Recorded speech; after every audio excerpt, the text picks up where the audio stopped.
But I think the development of full artificial intelligence will spell the end of the human race. It's a flying object, and we don't know what it is. I would hope somebody is checking it out. With the rockets or whatever, but incredibly fast, opposite direction. They were too fast to be an airplane. I'm glad the Pentagon is looking at this, because if it poses a threat, I want them on top. Well, the craft generates its own gravitational field. So you said there's lights in the sky? The internet has become the command center for criminals and terrorists.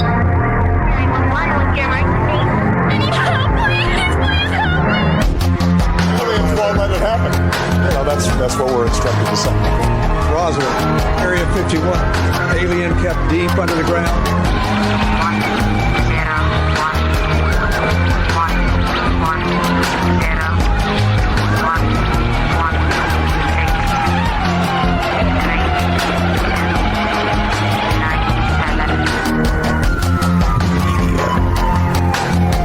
Doesn't have your best interest in mind. The government is self-serving. You're here for a reason. You're listening to Troubled Minds Radio.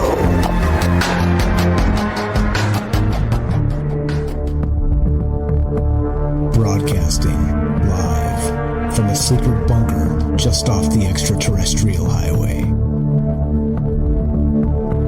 Somewhere in the desert sands outside of Las Vegas. From somewhere in space-time, loosely labeled Generation X on planet Earth.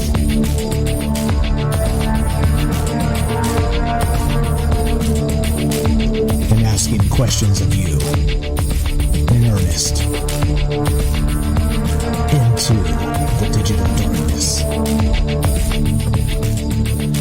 Good evening and welcome to Troubled Minds Radio. I'm your host, Michael Strange. And hello to all of you who may also have troubled minds. What's up, guys? It's Tuesday night, and that is one of the nights we get together and talk about all the things we are not allowed to talk about. You know what those things are. Aliens, conspiracy, the paranormal, government, academia, the 24-hour news cycle, propaganda, and the general feeling that we live in the upside down. We go Tuesday, Wednesday, Thursday at 7 p.m. Pacific, and that's where the conversation is. And did I mention we're live? We are streaming live on YouTube, Facebook, and D-Live. We are broadcasting live on the Fringe FM. If you want to be part of the show at any point tonight, we have an open line. An open line, actually several. And if you have comments or questions or concerns or show feedback, all callers are welcome. I just ask that you be polite and just leave the profanity at home. That's all. It's a simple thing. And yeah, that number, of course, is right there on the screen if you're watching the stream. 702-957-1037. That's 702-957-1037. You can also join the Discord, which is you can find the Discord link at troubledminds.org, as well as the phone number right on top. And Discord is a chat client. It's a voice client. It's a very robust program these days. I'm becoming more and more impressed with Discord as the days go by. And we actually did our very first private show, our Patreon and supporter show, this past weekend on Discord exclusively. So if you have not joined the Discord yet and are interested in some extra content from this show, from Troubled Minds, from myself, from the community, and don't be mistaken that all of this information that you get from me, it doesn't come from me. A lot of this comes from our community, people sharing links and ideas and everything else. So just throwing it out there. If you have not joined the Discord, please do. Troubledminds.org. Click the Discord link, and you'll get more Troubled Minds madness. All right. So we've been watching the news cycle very closely, as you are aware. It's part of the shtick of doing the show here. Is you got to kind of watch the news, right? You got to pay attention to what's going on. And in many cases, I think let's say most cases that the news is basically propaganda anymore. You can't, I mean, back in the day, maybe you got some propaganda. I just think it's just literally off the chain at this point. And they're just, full on lying to us constantly. And so, some people see value in completely disconnecting from the news, right? Like, just completely forget it. I'm not going to try and figure out what's going on or what they're saying or what they're doing. They just disconnect. And I understand. I get it. But the purview of the show is a little bit different than that. We are trying to do some other things, and it's maybe get to the bottom of the propaganda stories, find out why they're lying to us. And I'll admit, sometimes it's exhausting. We spend a lot of time thinking about the possibilities of what it might mean that they're lying to us in this manner or that manner or whatever else whatever they're trying to tell us to make us believe. But this is why we do this, and this is why it's critical to watch the news. From my perspective, is that if we figure out what they want us to believe, then we can actually figure out what we should believe, right? Based on the opposite. So, just throwing it out there as let's call it a theory. But okay, so you get the idea. The propaganda business, and like I said, we watch the news very closely on this show, and the news for the past several weeks has been a whole lot of UFO news. In case nobody had noticed, in case you've been living under a rock, in case you haven't been listening to this show or many other shows, many other podcasts that are similar to this. Are talking about this disclosure movement, right? And so as part of that, right, we covered the hell out of it. We've covered the hell out of it, and there's more news today. There's more stuff to cover. There's a new Elizondo interview dropping today with John Greenwald, Black Vault. I mean, there's so much information coming out, and it's exhausting to cover. And not only that, I understand that sometimes you guys get sick of hearing the same thing over and over and over again.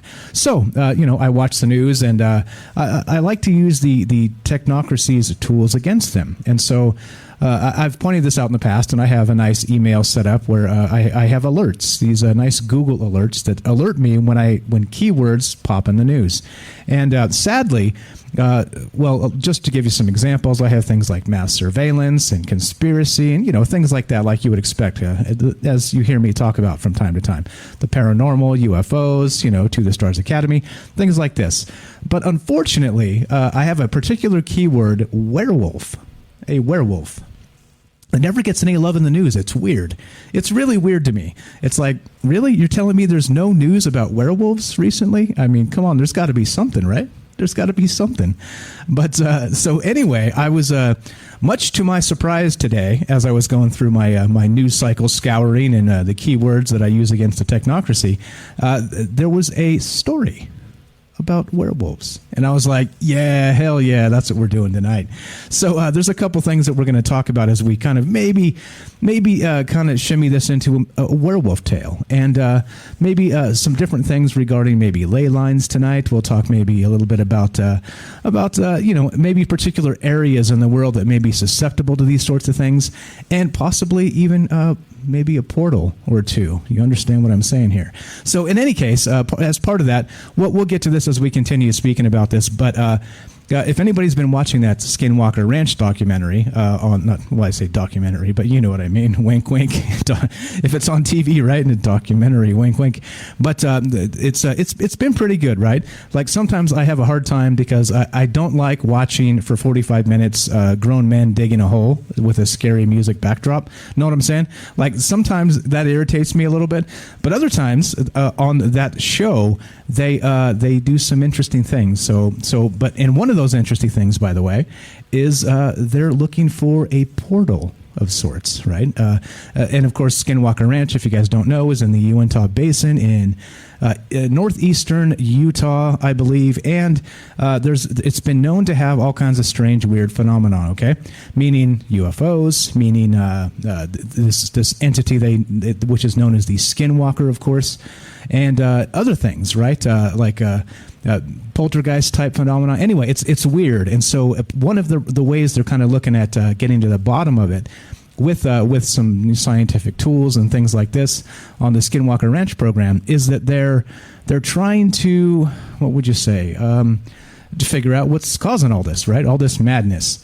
And so anyway, let's get to the point. So anyway, like I said, as we go tonight, that's kind of the intro here, is where we got started with this, and maybe why I'm going to be on werewolves and some other weird stuff tonight, because I just get sick of the same thing. Number one. Number two, if something jumps in the news cycle that seems interesting, I'm all over it. So yeah, not really portals per se, but as part of the purview. So let's go. Let's go, and I'll show you where I found this.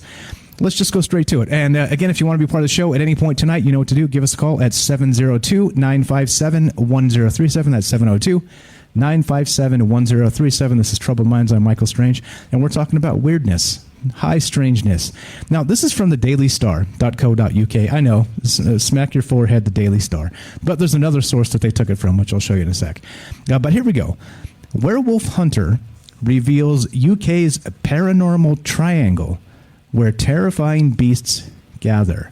And I thought it was fascinating because I've never actually heard of this particular place. I guess there's a place in, I'll just read it. The concentration of paranormal phenomena in Yorkshire's Wold Newton Triangle could have been triggered by the UK's biggest meteorite strike, according to author Charles Christian.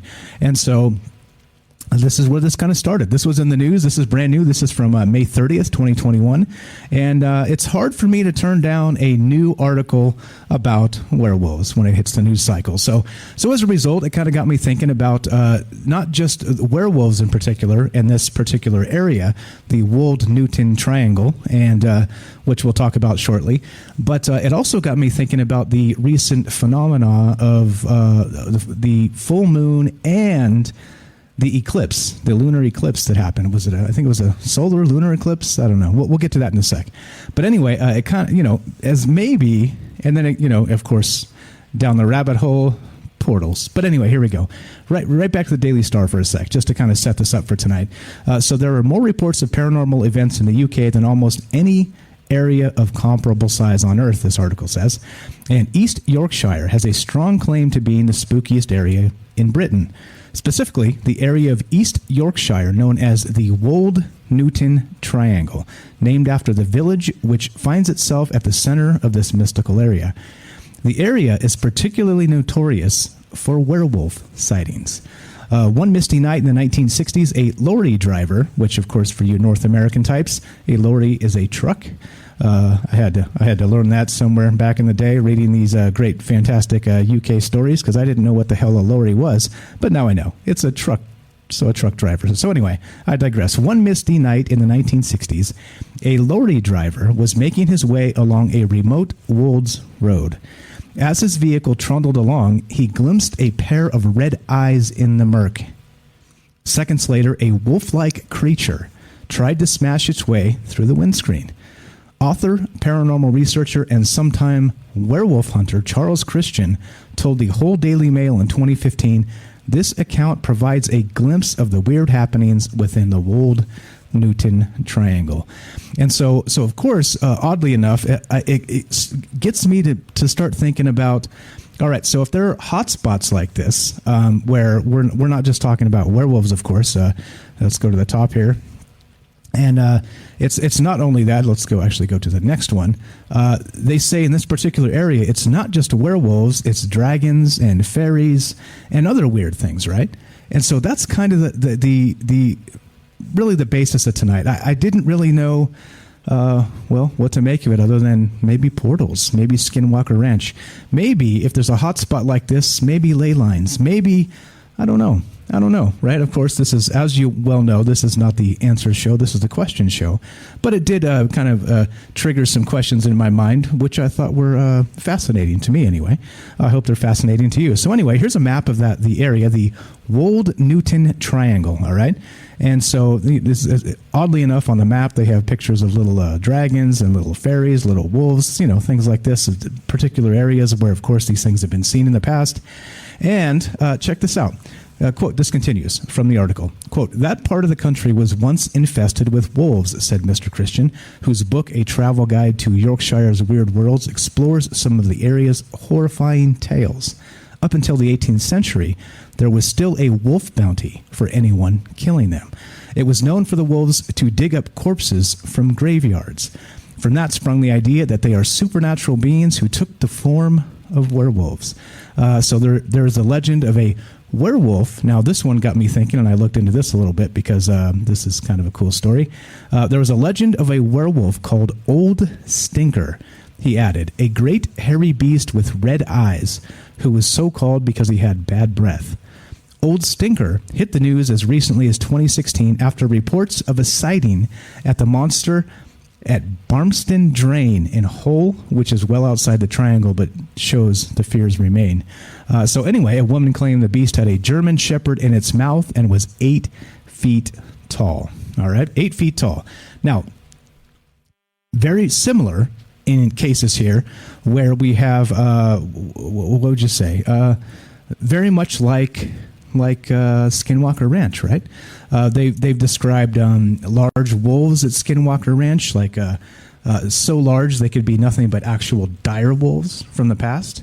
And some speculation there that there were portals possibly where they're kind of moving through, maybe moving through time or some other dimension or things like this. And, of course, the Skinwalker Ranch lore has some people actually shooting these wolves, these giant wolves that tried to attack some livestock, and the wolves not actually responding to bullets at all. No blood droplets. They snarled, possibly retreated, and then disappeared into the brush with no tracks. So things like this, right? So if we're talking about like a dire wolf size thing and portals in a particular area, do you think that there's an actual correlation here of maybe this Old Stinker werewolf story and this particular area in the United Kingdom? I know we have a lot of people that listen out there in the UK. Does anybody out there in the UK live around this area and maybe could tell us some stories? I'd love to hear it. But anyway, like I said, if you want to be part of this tonight, we're kind of talking, as you see, it's kind of a wide-ranging thing. We're kind of making some connections here based on a story from the Daily Mail of all places. Actually, was that the Daily Mail? I don't think so. And yeah, the old joke, the old joke on this show is that it's not legitimate news if it has Kardashians in the sidebar, right? So I don't think that's a Kardashian, but you get the point. There's a scantily clad young lady in the sidebar. Anyway, this is from the dailystar.co.uk. Okay, anyway, let's get off of that one. And then here's the other one. This is the Hull Daily Mail, right? HULL. So this one isn't exactly where we started or it is, but it's a little less tabloidy, let's say. But anyway, in any case, that's really the question tonight is, do you think that if there's, as they say, kind of during Halloween or, maybe 3 o'clock in the morning, the witching hour, that the veil seems to become thin?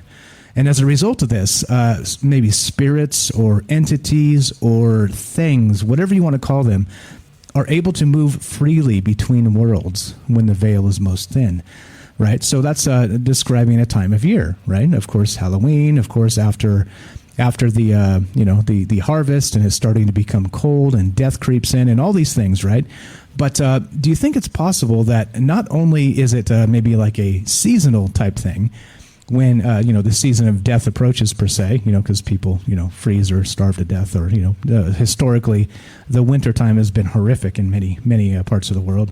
But so do you think that instead, very much like Skinwalker Ranch or a place like this, the Wold Newton Triangle in the United Kingdom, that there's maybe the thin, or the veil is thin year round?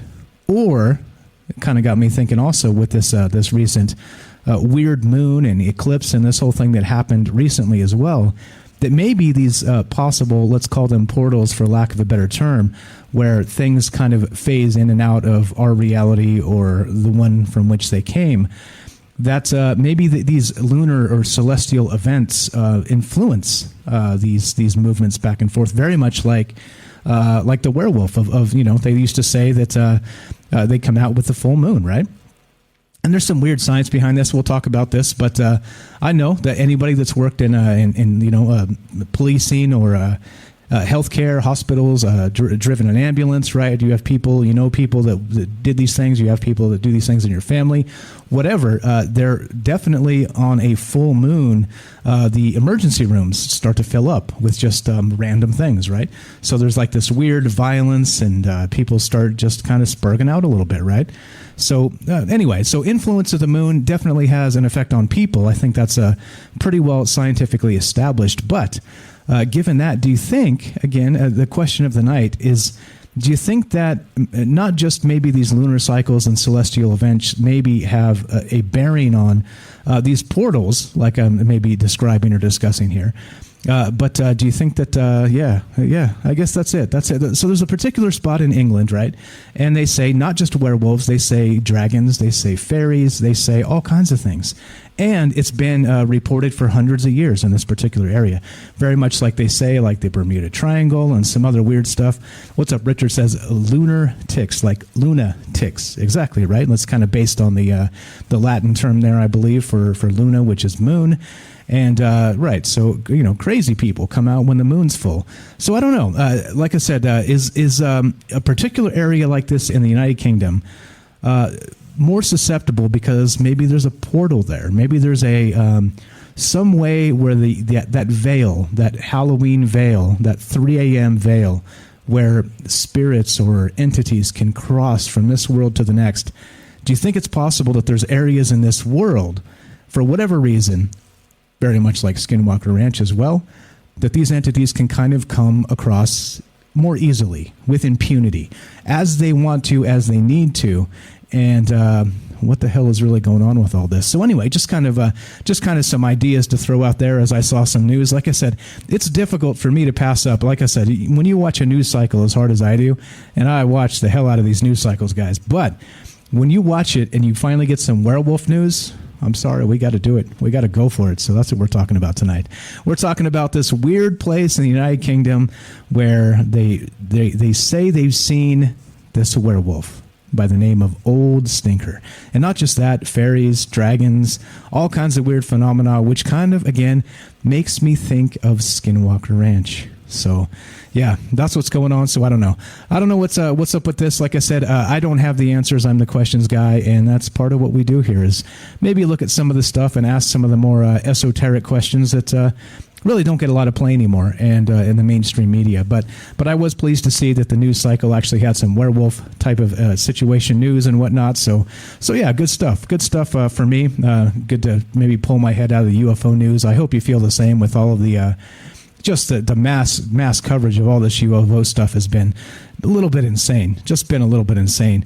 But okay, so in any case, that's what's happening tonight. We're talking about, so the possibility again is this to me. So if there's a particular area in the world where entities can cross over from the other side, whatever you believe that is, whether that's a dimensional thing or whether that's from the depths of hell, or where, again, I'm not. This is not Bible class. This is not a theology sermon. You believe what you want to believe, but if they're coming from somewhere, where are they coming from? And are there areas on this earth that are more predisposed, a la portals, for these things to come through? That's really what we're talking about tonight. And yeah.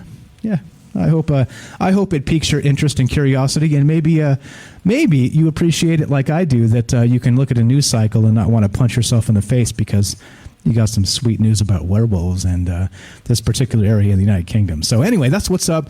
That's what's going on tonight, and we are taking your phone calls on this. If you guys have any just whatever takes on this, you want to discuss the portal phenomenon, you think that maybe there's something to this. It might have something to do with the celestial events, maybe the lunar cycle or ley lines, or you name it. Kind of all that's out in the open. That's what we're talking about. And like I said, thank goodness for a news cycle that's not nothing but aliens. So here we go. Once again, this is Troubled Minds. My name is Michael Strange. If you want to be part of the show tonight, give us a call at 702-957-1037. That's 702-957-1037. And more talk of portals, werewolves, ley lines, all kinds of crazy stuff after the break. Don't go anywhere. We'll be right back.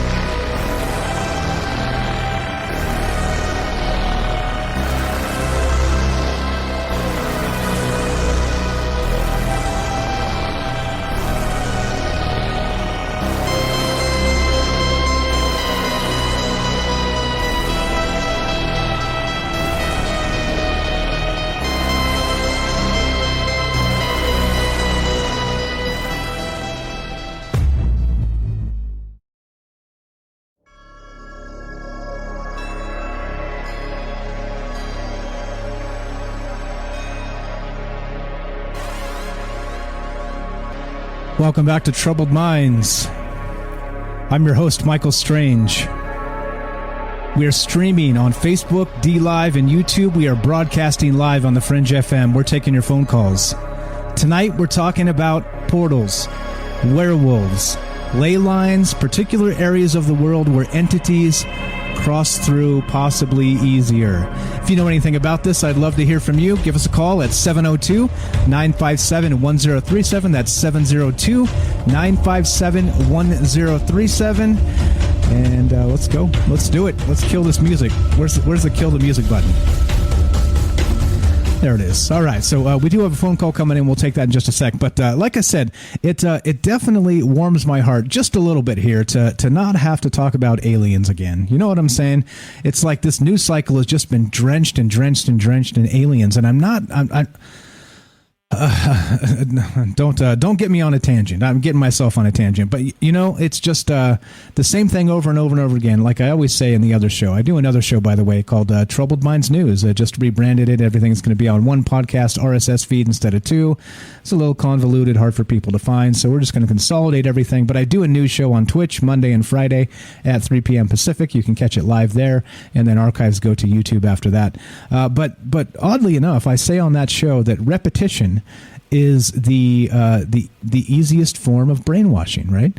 And so this is kind of when you get a news cycle that's just drenched in UFOs. It makes me wonder what the hell is going on with again, right? With the propaganda process and what they want us to believe. So I was about to go to this phone call, but then they hung up. So anyway, we're taking your calls. If you know anything about this, you have any theories about what's happening with this area, maybe United Kingdom, maybe an area like Skinwalker Ranch, where these things, Skinwalker Ranch in particular, it's said that possibly people crawl through wormholes, or entities crawl through wormholes at this particular area of the world. But there's another place in the United Kingdom, and it's known as the Wold-Newton Triangle, and it's regarded as one of the most mystical areas of the country, and that's in the United Kingdom. So, and they say very similar things. They've got ancient stories of a particular werewolf that goes by the name of Old Stinker.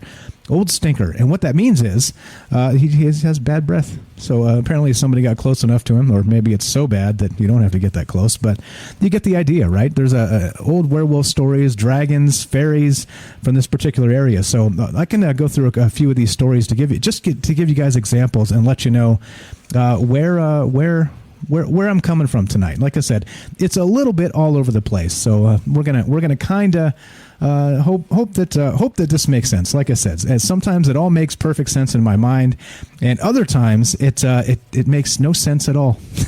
It makes no sense at all. Okay, that was Night Stalker says, my bad. That was me. I was working and trying. Yeah. Call back later. No sweat, man. No sweat. It's all good. Okay. So, no problem. All right. So again, if you guys want to be part of the show, phone number's up 702-957-1037.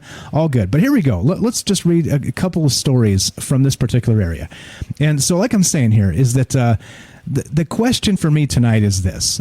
With places like Skinwalker Ranch, or places like this, the Wold-Newton Triangle in the United Kingdom, where they say there's all kinds of strange phenomena that have been happening for centuries, not just recently, we're talking centuries.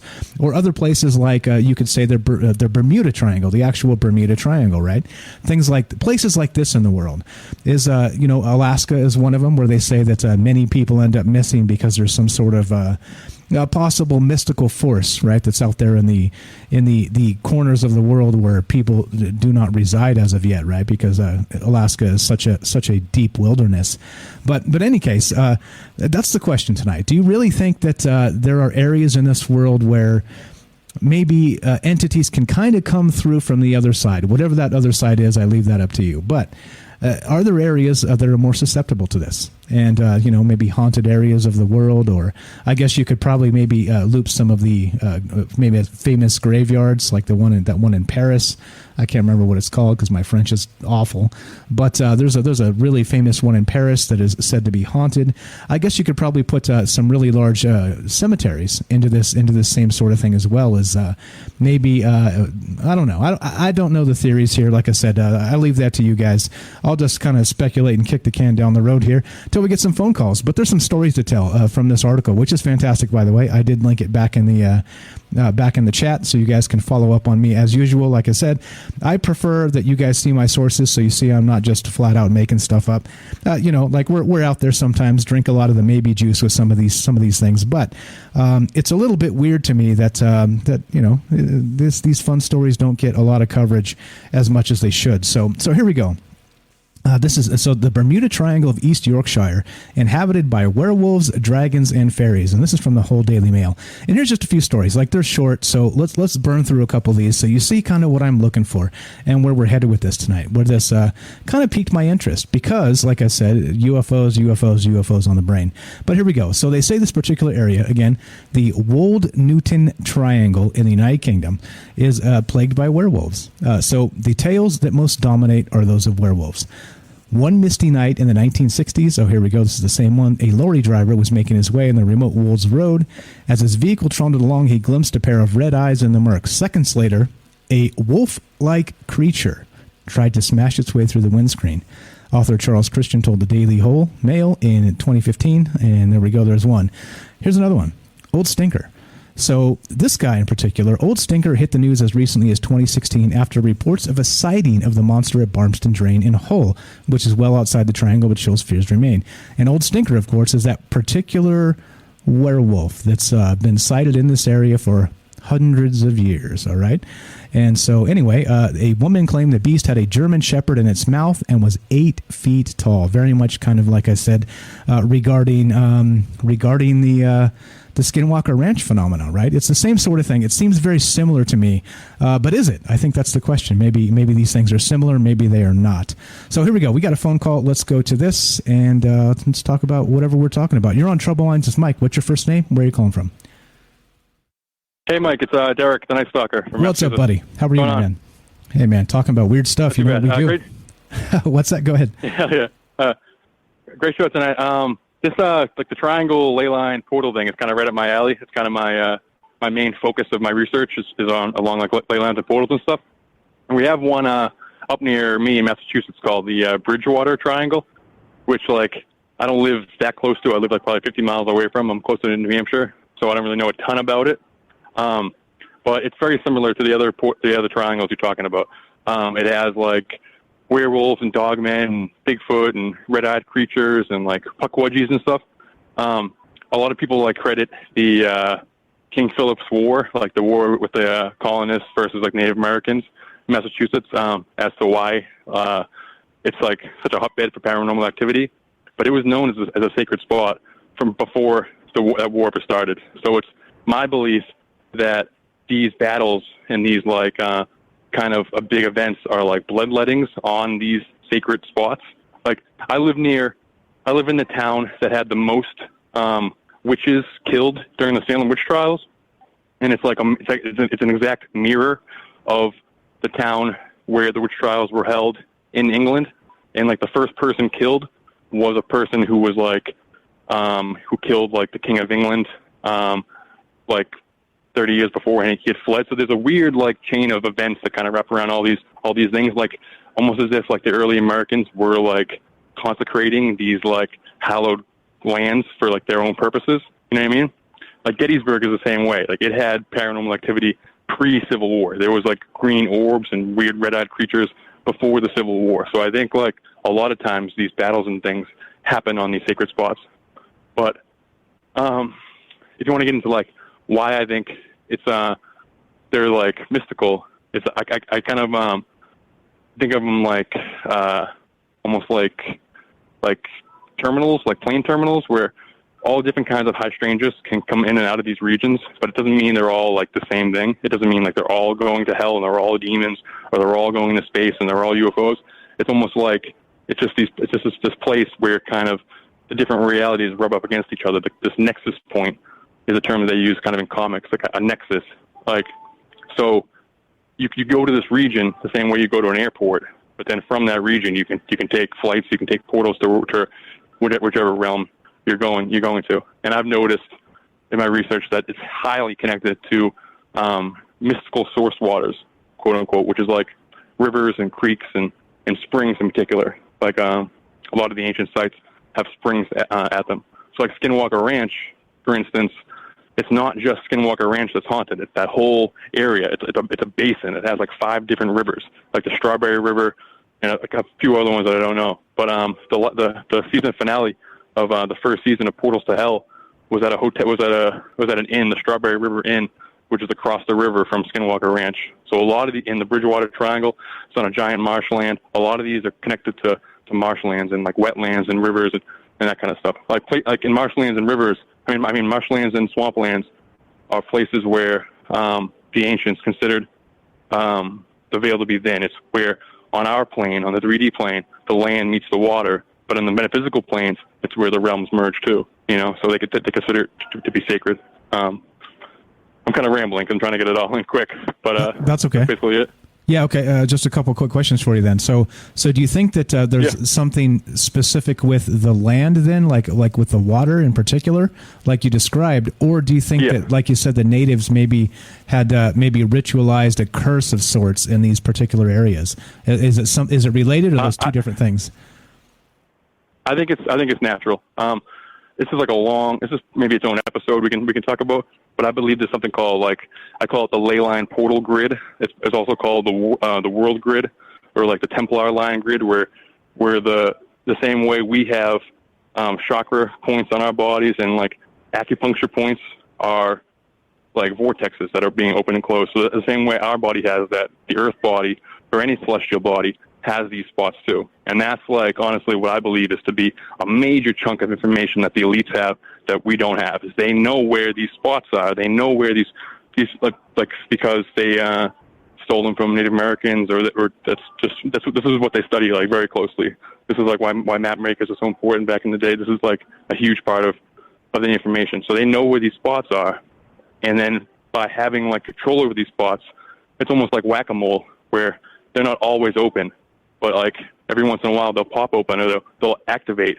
And if they have custody over all these spots, they can manipulate them at will, or use them at will, or mess with them when they're not open. Like CERN, for instance. CERN is built on a place where the ancients considered to be a hellmouth. It's considered to be on a spot where the worlds merge. All of these things, for the end goal of being to kind of I use the analogy of whack-a-mole. What if you're trying to get the tickets inside a game of whack-a-mole, but you don't have the key to get inside? You don't have a way to get in the thing. You would kind of mess with the game itself. You would wait for a mole to pop up, and you would grab it and not let it go back down. You would wait for a mole to pop up and push it and not let it come up. You would pour liquid on the holes. You would if you had magic, you would do magic spells. You do any kind of stuff. The same way rain dances manipulate the fabric of reality. They're trying to manipulate. If you manipulate these spots, these torsion spots, then you manipulate all of reality, with the end goal being to collapse reality and let in the old ones, basically, to tie in with that. But that just means, that's a long way of saying that this grid is a natural existing thing on every planet. I think it's honestly what the real secret space program is. It's portal travel via this system. But the Native Americans knew about it. Every indigenous culture knew about it. And that's why kind of these conquistadors went around for hundreds of years mapping out all these spots before they chucked a bunch of persecuted religious people to go live on it 100 years later.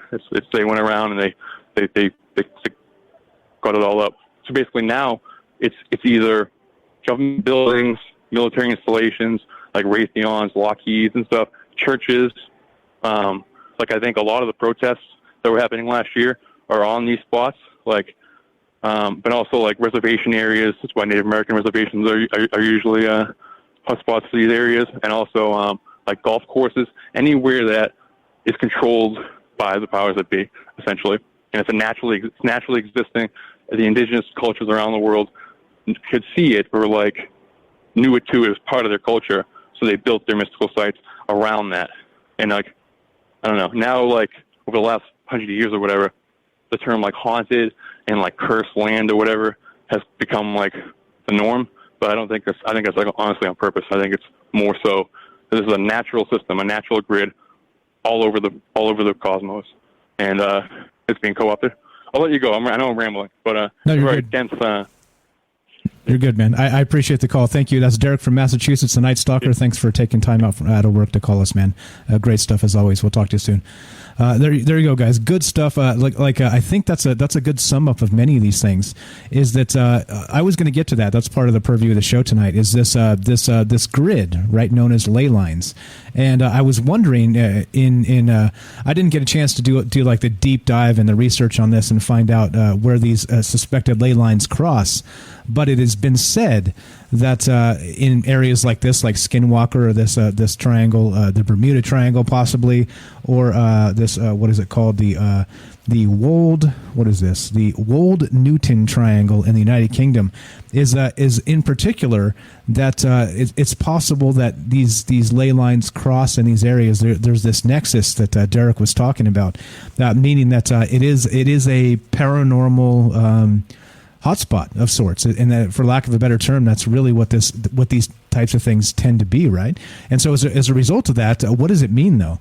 So and I know I've talked to Derek in the past, and we both kind of agree that and I don't want to speak for him, I'll speak for myself, is that there's probably some sort of what would you call it? A secret society of sorts that, you can call it the elites, or you could call it whatever you want to call it. That I don't know. I don't know who those people would be, but that are basically trying to tap into this grid, this nexus grid of these portals, or what have you, to maybe bring in something very much like Stranger Things. You guys have seen Stranger Things, right? It's actually referring to the Montauk Project back in Montauk, New York, Camp Hero, that whole bit. And so part of that whole deal was that it's portal magic of sorts, and they found these portals that actually bring, they open up and they allow things like in Stranger Things, the Demogorgon, right? The Demogorgon to come through. And so it makes me wonder, right? Is this where we're headed? Is this why so much evil in the world by elites in particular? And part of the purview of the show is that these upside down that we live in, kind of really talking about Stranger Things a little bit here, is that it seems like if these are hotspots, areas of portal magic per se, that sit on these ley lines or these nexuses or the rivers, or depending, right? And again, rivers and the mystical powers. Witching, there's a reason why people get the sticks and it does its thing, right? And they can find these rivers with sticks. It's an old magic here we're talking about. If you read C.S. Lewis, right, Deep Magic from Before the Dawn of Time was the name of one of his chapters there in The Lion, the Witch, and the Wardrobe. And I think that's kind of what we're talking about here, in the sense that I don't know a lot about magic and these things other than like abstract terms. So don't paint me that way. I'm not a magician here. I'm not trying to cast some spells on the radio and turn you into something, a frog or something. It's not like that. It's just that I think that given some of these hotspots, like this particular place in England, again, Skinwalker Ranch, like Derek said up there near him in Massachusetts, maybe Gettysburg, like you said, that these spots seem to be out there. And again, so let's go to Skinwalker and this phenomenon. So we're talking about these huge wolves, right? Like these gigantic wolf-type creatures that they can only really describe as a dire wolf, like I said previously, is that it's actually a freaking dire wolf, because the thing is so huge that it doesn't really meet any known species alive today. But these things are seen at Skinwalker Ranch from time to time. And then this other one, Old Stinker, they said, in the United Kingdom, they call it a werewolf. But of sorts, this thing was a wolf that was 8 feet tall and had a German Shepherd in its jaws. Think about that. The German Shepherd is a big dog. That is a big dog. And if you have something super huge that's big enough to just have the German Shepherd in its mouth like that, that's a giant thing, right? So anyway, lots of stuff here, lots of interesting things to kind of many rabbit holes, let's say. But I do think that that was really the discussion tonight. And really, when I started looking at this article, like I said, I was excited to see something recent in the news cycle that it was actually talking about werewolves.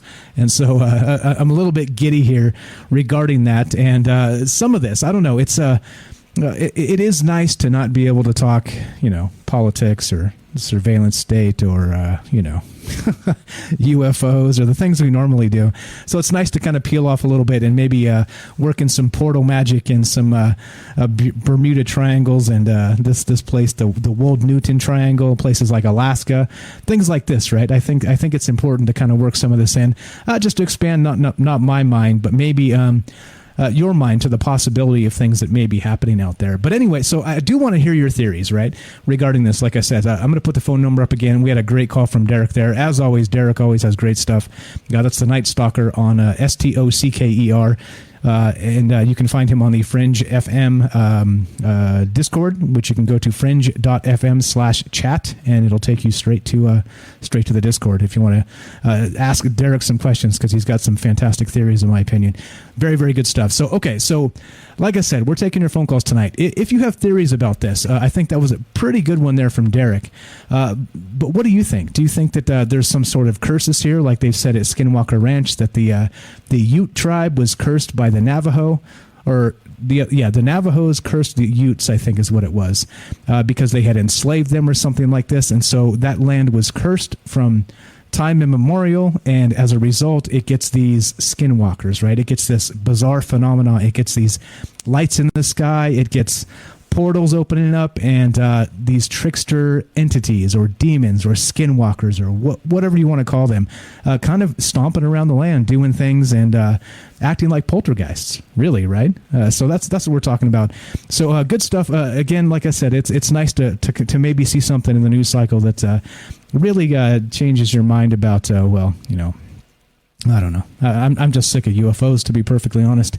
I'm just sick of UFOs. So this is a nice change for me. So again, looking for your theories tonight. If you want to be part of the show, give us a call at 702-957-1037. That's 702-957-1037. I'll read it again in just a minute. But that's the question, right? So do you believe there are particular areas of the world where they are these nexus points? And I'm going to steal that from Derek there, because fantastic way to sum it all up. Nexus points where that veil is thin. And these entities, whatever they might be, whether you call them spirits or demons or dragons or fairies or old stinker or werewolves or whatever you want to call them, can they come through with more frequency in these particular hotspots, these nexus areas of maybe ley lines and some other things? So we got some more of this to talk about as we go tonight, but that's what's on my mind. I hope you're following me on this journey, because like I said, it makes perfect sense in my brain, but you kind of say it out loud and you realize maybe you're just all over the damn place. So anyway, as we head to a break here, like I said, phone number's up if you guys want to be part of the show. This is Troubled Minds. I'm Michael Strange. 702-957-1037. That's 702-957-1037. Give us a call. Love to hear your take on this. Do you think that this is just a bunch of hogwash folklore? I'm open to that as well. Or do you think there's something more sinister here? Do you think it's something more like, I don't know, nexus points? The veil is thin in particular areas of the world, and we don't even know what's coming and going from our dimension to the next. Anyway, looking for your phone calls. Thanks for listening. Don't go anywhere. More Troubled Minds after the break.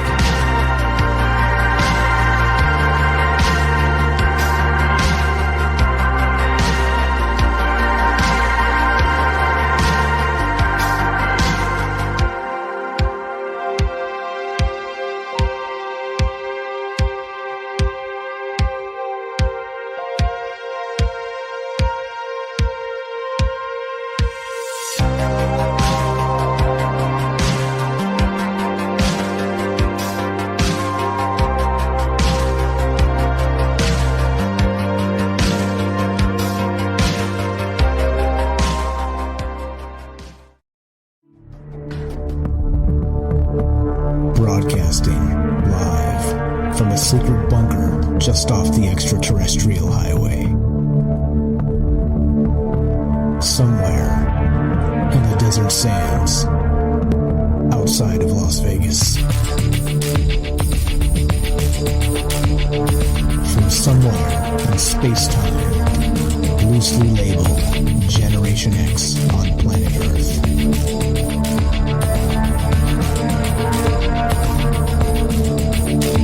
And asking questions of you in earnest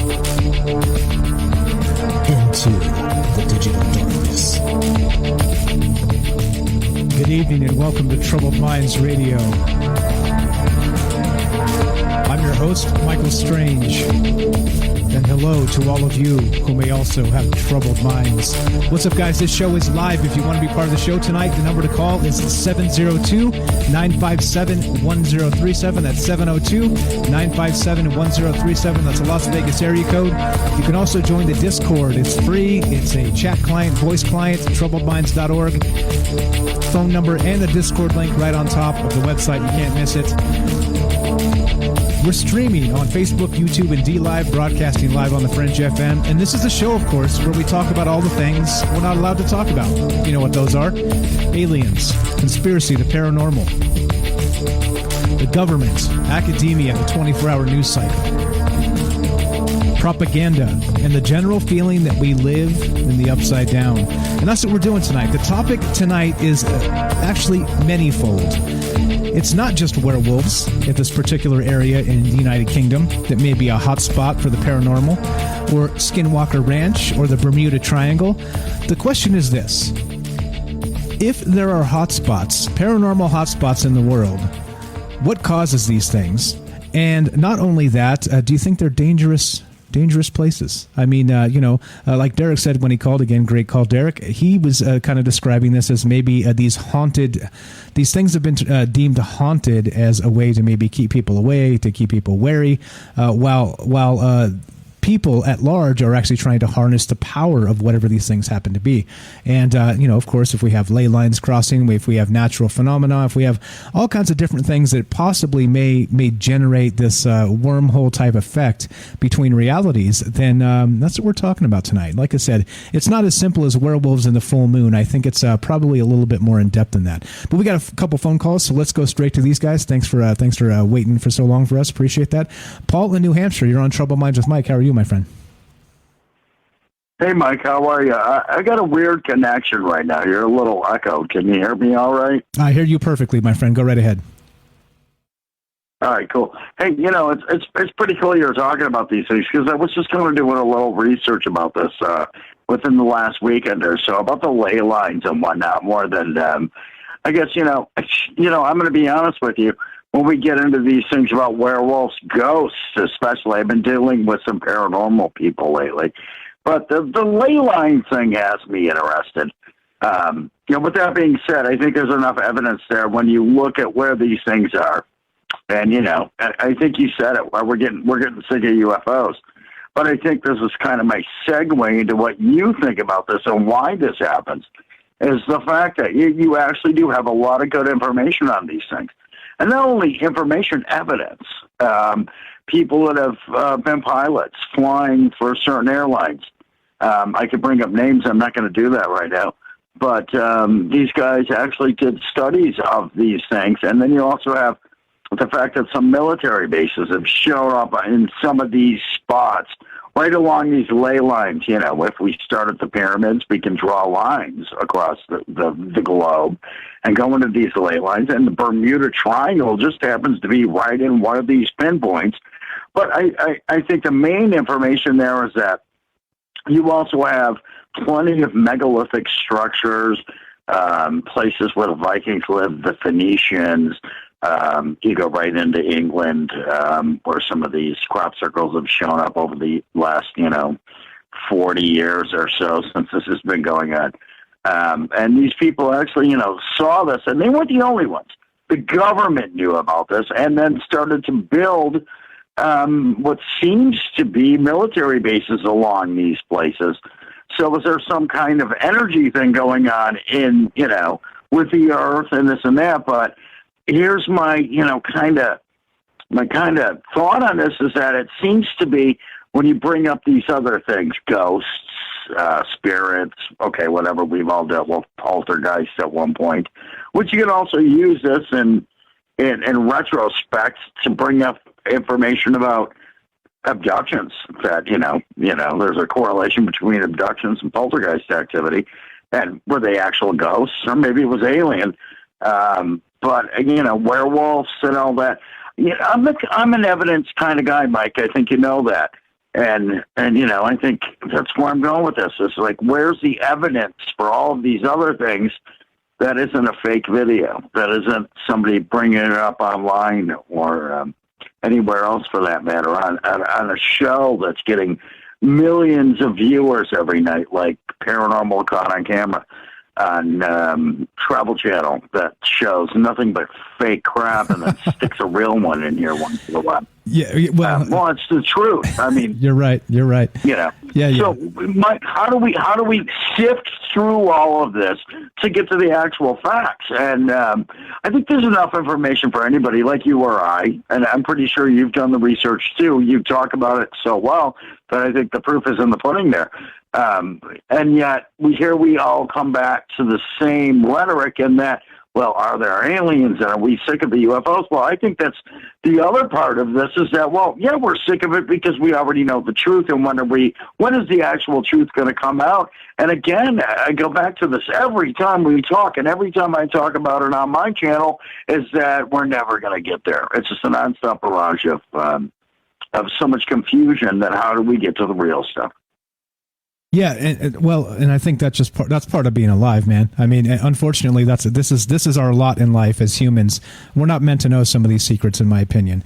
So unfortunately, we have to sift through a bunch of phony stuff, like clickbait, propaganda, and all the BS they try and put on TV.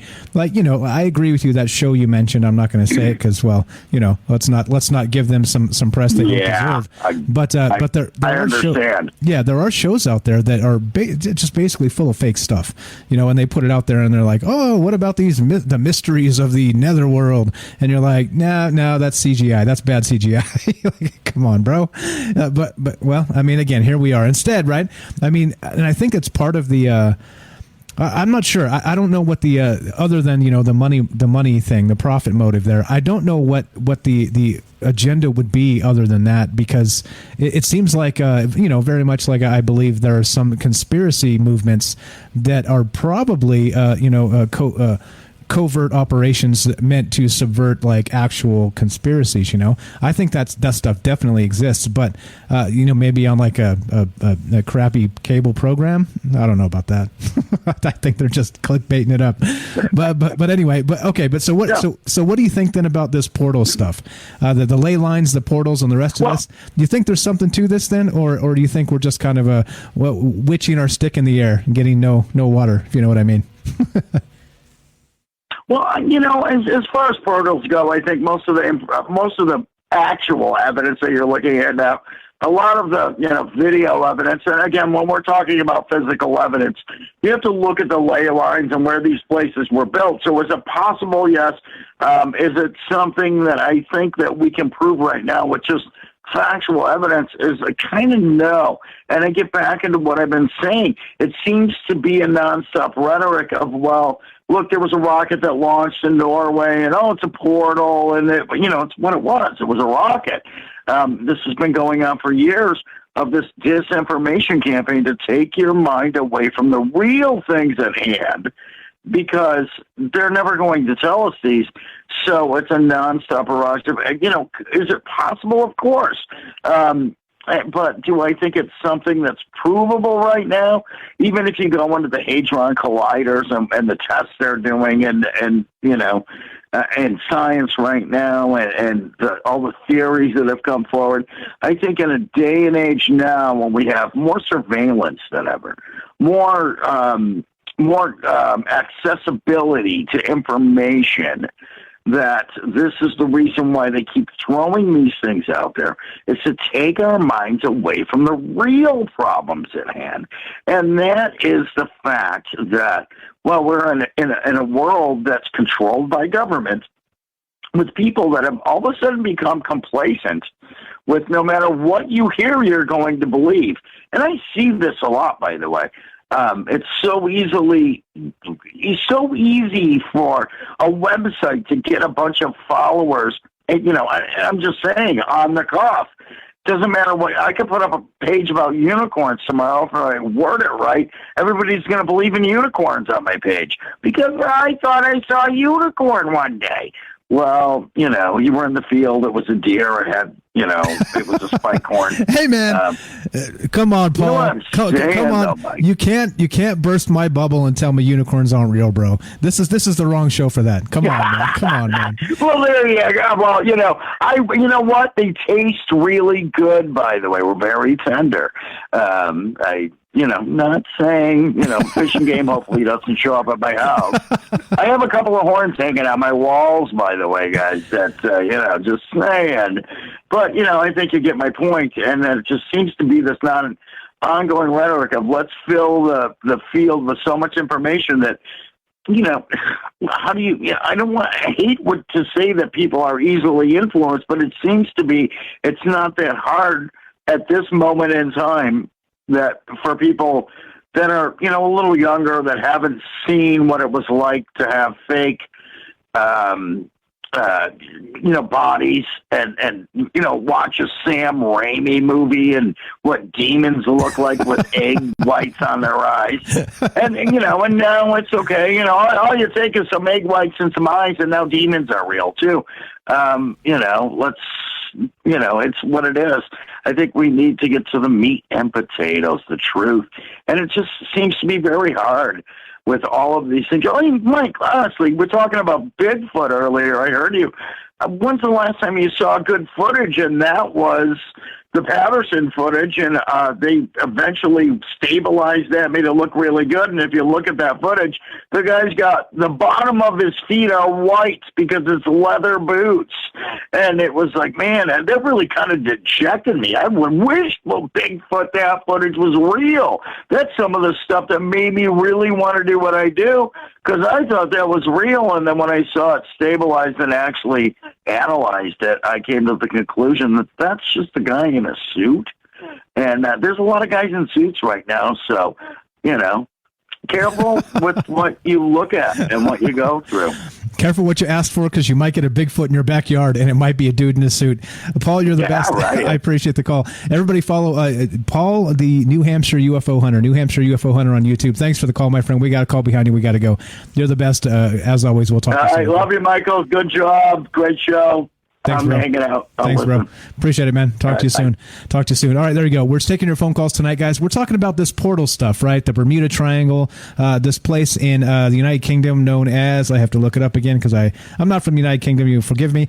The Wold-Newton Triangle, W-O-L-D, Wold-Newton, just like it sounds, is regarded as one of the most mystical areas of the country. So the Wold-Newton Triangle, we've got the Bermuda Triangle, we got places like Skinwalker Ranch, and these nexus points, maybe ley lines or what have you. Is this a way that, let's say, a hotspot, paranormal hotspot? I don't know. What is all this stuff?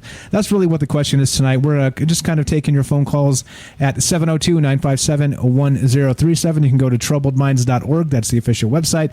Phone number and the Discord link is there. And let's go to Matt in California. Thanks for the call, Matt. Welcome to the show. How are you, my friend? Hey, Mike. How's it going? Pretty good. I'm glad to see werewolves in the news. Something different. Yeah, me too. Amen to that. I'm just joking. I called to talk about magnetic fields and ley lines.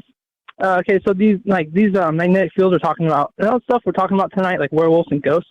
We call it the woo, the crazy, right? The weird stuff. That's all theories and speculation. But these magnetic fields, this is more like a science. It's not really crazy. So the Earth has a liquid iron core, and it shoots out magnetic fields, and it shoots them out from the Earth out into space, and they loop around, and that's why they call them dragon lines, because they kind of look like a loop in the sky. Or they're loops, and then so the magnetic field of the Earth actually protects us from the UV rays from the sun. So without those, we would not exist. So I think maybe we should be talking about it a little more because, thank you for existing, because we wouldn't exist without them. The UV rays, it blocks the UV rays. Okay. Yeah, I'm with you. Okay, so do you think it's related though to this thing, or do you think it's something completely different? Or if you're not, and then go ahead. Yeah, and then like when we're like investigating, ghosts, they use like magnetic field detectors and things like that. So whenever there's like a disturbance in the magnetic field, that's where your ghosts and your things that cross over, I guess. And so these loops, these ley lines, they loop, and whenever they cross, if you map it out, you can see like around the world where they cross places of power. So like the pyramids of Giza, Stonehenge, Winchester Mystery House, a couple things. I mean, there's all kinds of things you can see out there where they cross. And then some places where they cross like multiple lines are crossing.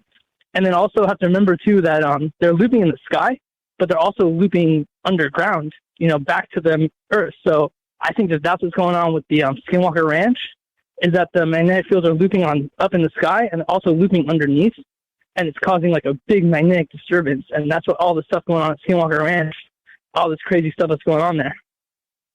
Okay, I can buy that theory. So the thing is then, do you think it's more of a scientific phenomenon, or do you think it's more of the woo-woo paranormal? Or do you think there's a difference? Oh, I see. No, I see. I'm using it as science to kind of explain it, but then, like I said, yeah, if there's a disturbance in the magnetic field, that's maybe where we can, like Derek was talking about, like portals or nexus. Maybe that's where something's going on there, and it's like crossing over.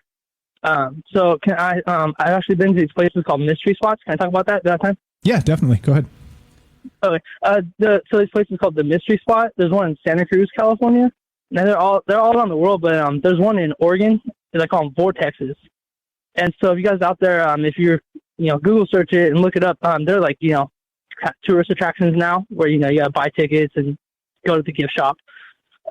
You have to go in, pay to get in, but they're all around the world. If you can find them, I highly suggest if there's one by you, take your family. It's a kid thing. Take your family out and go to them. They're heck of fun. And so you go there, and the way they found them was the Native Americans. They're riding their horses through, and their horses would like, nope, not going in there. And so we talked before about how animals can sense magnetic fields and things like that. And in that mystery spot, there's like no animals. It's weird. And so you go there, you pay, you get in, and they give you like, this is of course before pre-virus. So they give you like little like knickknacks things to play with, like levels, a little leveler with like, it's for carpentry. You make the little bubble in the green bubble in the middle. Do you know what I'm talking about? Yeah. A leveler. Yeah, standard level. Yeah. They give you those. They give you tape measures. They give you a compass, and your compass is like whoosh, spinning around. And they give you they let you play with those dowsing rods you were talking about. And so it's like two poles, and you hold them straight, like they look like L shaped, like a gun, I guess you could say, shaped. And then they're like the people they were in. So there's like a threshold, like a way you cross into the vortex to the mystery spot. And they're like, go out there and walk around. So I'm walking around like an idiot with these two sticks. And then they come over here, and then like when they cross the threshold, like I could feel like the vibration in my hands, and they like crossed in front of me where I crossed across the threshold. And there's all kinds of experiments. There's all kinds of things you could do there. There's crazy stuff. They roll balls uphill. There's all kinds of weird stuff. You could look it up on the internet and even see it that happens there. And the funny thing is, like, they didn't say anything what it was. The people, the like tourist, people. And so I was talking about magnetic fields, and they're like, "Oh no, it's swamp gas. We're all hallucinating this." Of course. That's funny. That's the easiest explanation anyway. Mass hallucinations, my man. I've never been to the mystery spot, but I lived in California for a very long time, so it's a shame on me. But I have heard all kinds of fantastic stories about it.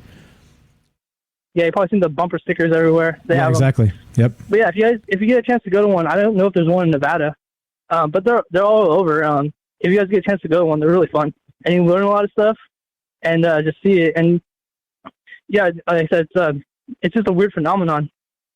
And as far as for like ghosts and things like that, I mean, all that stuff we could just speculate, but these magnetic fields, I think this is something we should really look into. And like I said, where places where they cross is where this kind of weird phenomenon is going to happen. That's where we got to look. I guess that's all I'm going to say. I kind of agree. Interesting, right? I think that would be a good way to maybe do like a Skinwalker Ranch type of actual paranormal ghost hunt right there at the mystery spot. I wonder if they've done something like that. It sounds like a hell of a lot of fun. Yeah, Skinwalker Ranch. Yeah, Skinwalker Ranch is crazy. That place is crazy. Yeah, crazy stuff. All right, man, I'll let you go. Go to the store and get some better beer. Yeah, amen, brother. Amen to that. All right, man, thank you. Thanks for the call. That's Matt in California, guys. Appreciate the phone call. We're talking about portals tonight. We're talking about all of the things that kind of make the world an interesting place, let's say. Like Matt just said, in California, they have that place called the Mystery Spot. And I completely forgot about that place. I've heard like he was saying, you can roll balls up hills. It's like kind of like a fun house, right? Like a fun house, but it's not just like, built to confuse people. Like there's actual bizarre magnetic phenomena going on there that I'm not so sure has been completely let's say resolved. Well, I think that's probably a good word. But I don't know. I don't know what that means. Like I said, we're still talking about portals. We're talking about Skinwalker Ranch. We're talking about this particular story in the news. I'm going to go back to circle back to this. Just so you know that werewolves are on the table tonight as well. This is from the wholedailymail.co.uk, and they call there's this place in East Yorkshire that they say is inhabited by werewolves, dragons, and fairies, and it's a paranormal hotspot, clearly, and it's been happening for centuries. It's not just again like a modern propaganda thing where somebody decided to write a book and make some things up, and then suddenly the mythology grows and changes, and then suddenly you're selling a ton of books. It's nothing like that. This doesn't seem to be a marketing job. It seems to be something that actually goes back for hundreds of years. And so in particular, it's called the Wold-Newton Triangle. And we're kind of looking at this basic phenomenon as a paranormal hotspot, very much like the Bermuda Triangle itself, or very much like Skinwalker Ranch, or like the Mystery Spot, like Matt just called in. A fantastic call again. Thanks, Paul and Matt, for the phone calls tonight, and also Derek, great stuff. I don't know. I think that's really what the bottom line here is what do you believe these things are? Is it some sort of magnetic anomaly? Is it the ley lines crossing? Is it the water spirits? Is it who knows? I mean, me, as you know about me, I'm not the answers guy. I'm the questions guy. I like to maybe get what you guys believe about this stuff, because it does educate me in a lot of different ways. So that's what we're doing tonight. Just kind of talking about these things and considering that maybe this is maybe scientific, maybe paranormal, maybe somewhere in between, maybe that I don't know. That's really what's on deck. So there we go. If you want to be part of the show tonight, that's what we're doing. Taking your phone calls. Had some great phone calls already, but we're still doing it. We got one more segment on Fringe FM, and we're going to continue talking about this stuff. And it's a little something like this. This is Troubled Minds. I'm Michael Strange, and we're looking to hear from you. If you want to be part of the show tonight, 702-957-1037. That's 702-957-1037. We're talking about ley lines, portals, paranormal hotspots, and werewolves, because why the hell not? It's in the news cycle, so let's talk about it. One more time, give me a call. Love to hear from you in the final segment. Don't go anywhere. More Troubled Minds, more paranormal stuff, more hotspots, more ley lines, all that stuff after the break. Be right back.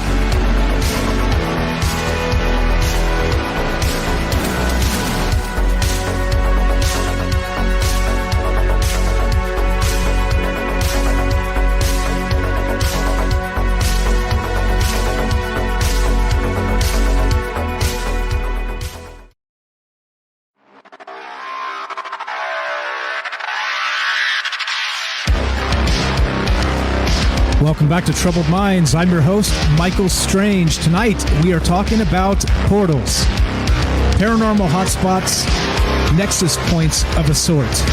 We are streaming on YouTube, DLive, and Facebook. We are broadcasting live on the Fringe FM, and we're taking your phone calls. If you want to be part of the show, simple as this. Pick up that phone and dial 702-957-1037. That's 702-957-1037. We've had some amazing calls up to this point. We got a couple more on deck, but we have time to talk to you. You can find the phone number and the Discord link at troubledminds.org. That's troubledminds.org. Phone number and Discord link are right on top. You absolutely cannot miss them. Let's go. Let's delay no longer. Let's go to these phone calls. We got these nice folks waiting to talk to us. Welcome to Troubled Minds. You're on with Michael Strange. What's your first name and where are you calling from? Hi, this is Angela. I'm calling from Southern Indiana. Hello, Angela. How are you tonight?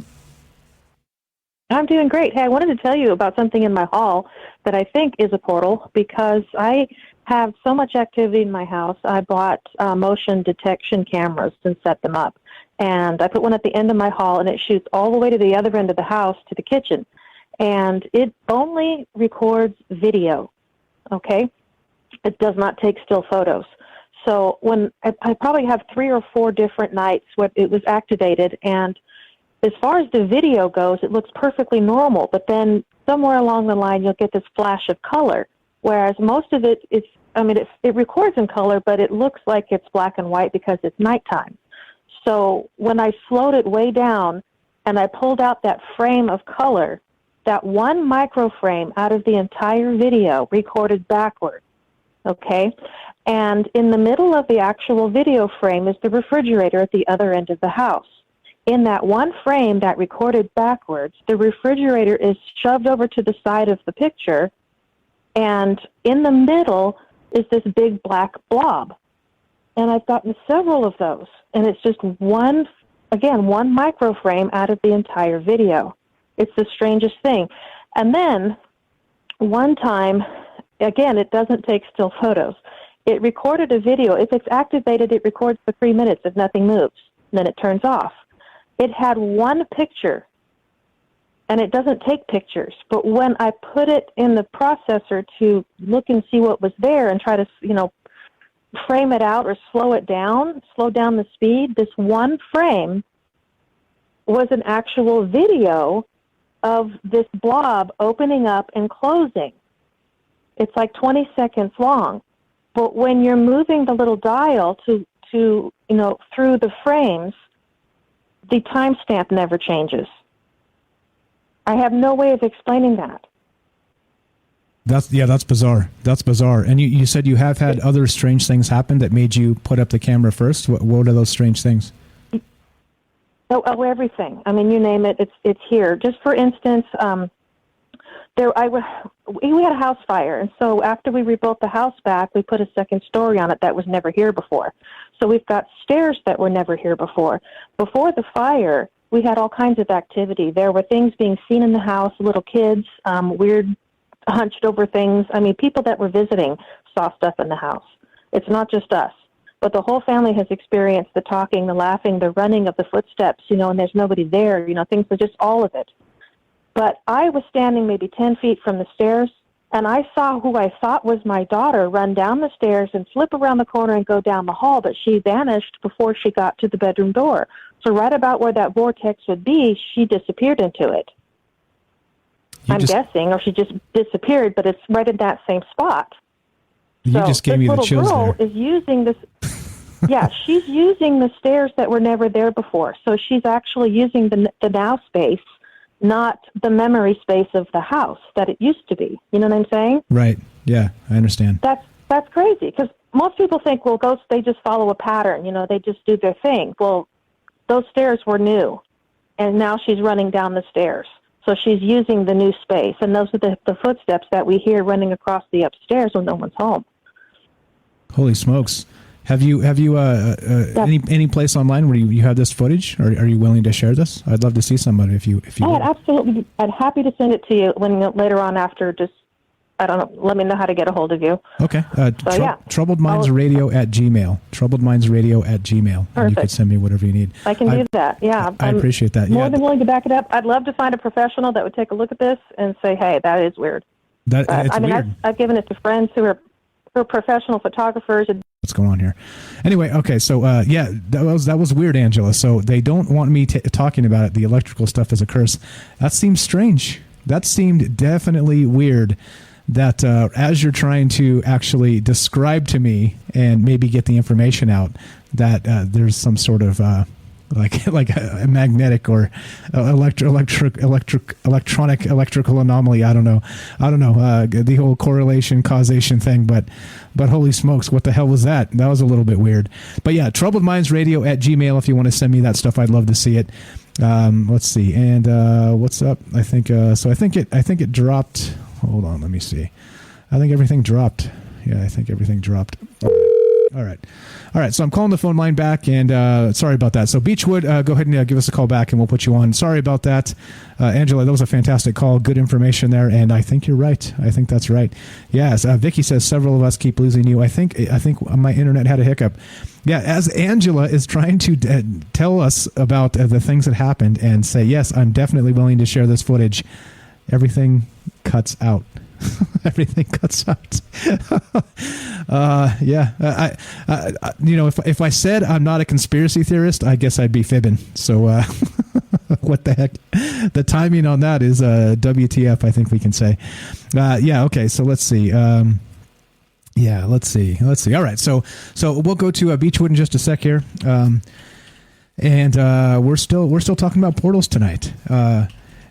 Talking about portals and talking about these hotspots like this area in the United Kingdom where they've said they've had fairies and dragons and werewolves, and talking about Skinwalker Ranch and all the crazy stuff that happens there. And yeah, I don't know. I don't know what to make of this.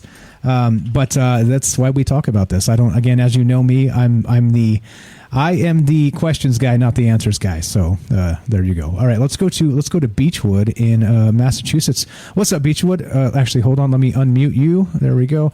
Beechwood, you're on Trouble Minds with Mike. How are you, my friend? Hey, what's up, man? I'm doing good. That was freaky. I think a demon tried to come through the phone, but I took care of him. Thank you. I appreciate that. Holy smokes, man! It was a good show tonight. The other kid from Massachusetts, the kid that mentioned New Bedford, I think his name is Derek. Derek, yeah. I think he's like kind of right on with some of his theories, man. Because that's what I think. I think there's either like two timelines, a multiverse theory, and there's a way to go to it. And I think like all the monuments are built on spots, and not necessarily go there physically, but like channel a different train of thought, a different consciousness. Because, I mean, I just look around at, like, the hierarchy. It makes no sense. And, like, I don't want to go off topic and, talk about government and stuff, but, like, that's what I've been talking about at work with my friend. But the werewolf thing, lately I've been reading Native American myths and legends, and it's just a book.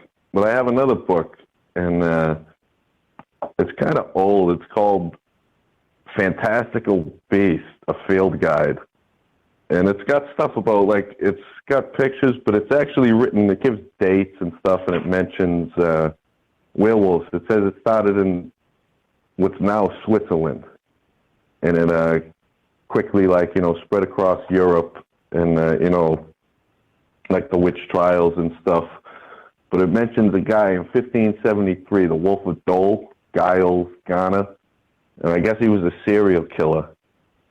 And he like went to trial, and then there was another guy, Hans the Werewolf, that he told prosecutors back then in 1605 that a mysterious man in black gave him powers to transform into a werewolf in this world, and he had no control over it. And I just, if that's true, I just think it's weird they've been talking about men in black and like portals for a long time. And I don't know, it just really interests me.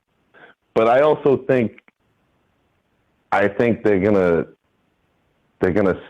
mix in the old school fantasy stuff with the UFO disclosure, because I've been thinking a lot about that, and I don't think anything on the mainstream media is real. I think it's a distraction. Like, I think it's true, but I don't believe any of it. And I think they're going to mix in other stuff slowly and just sell it.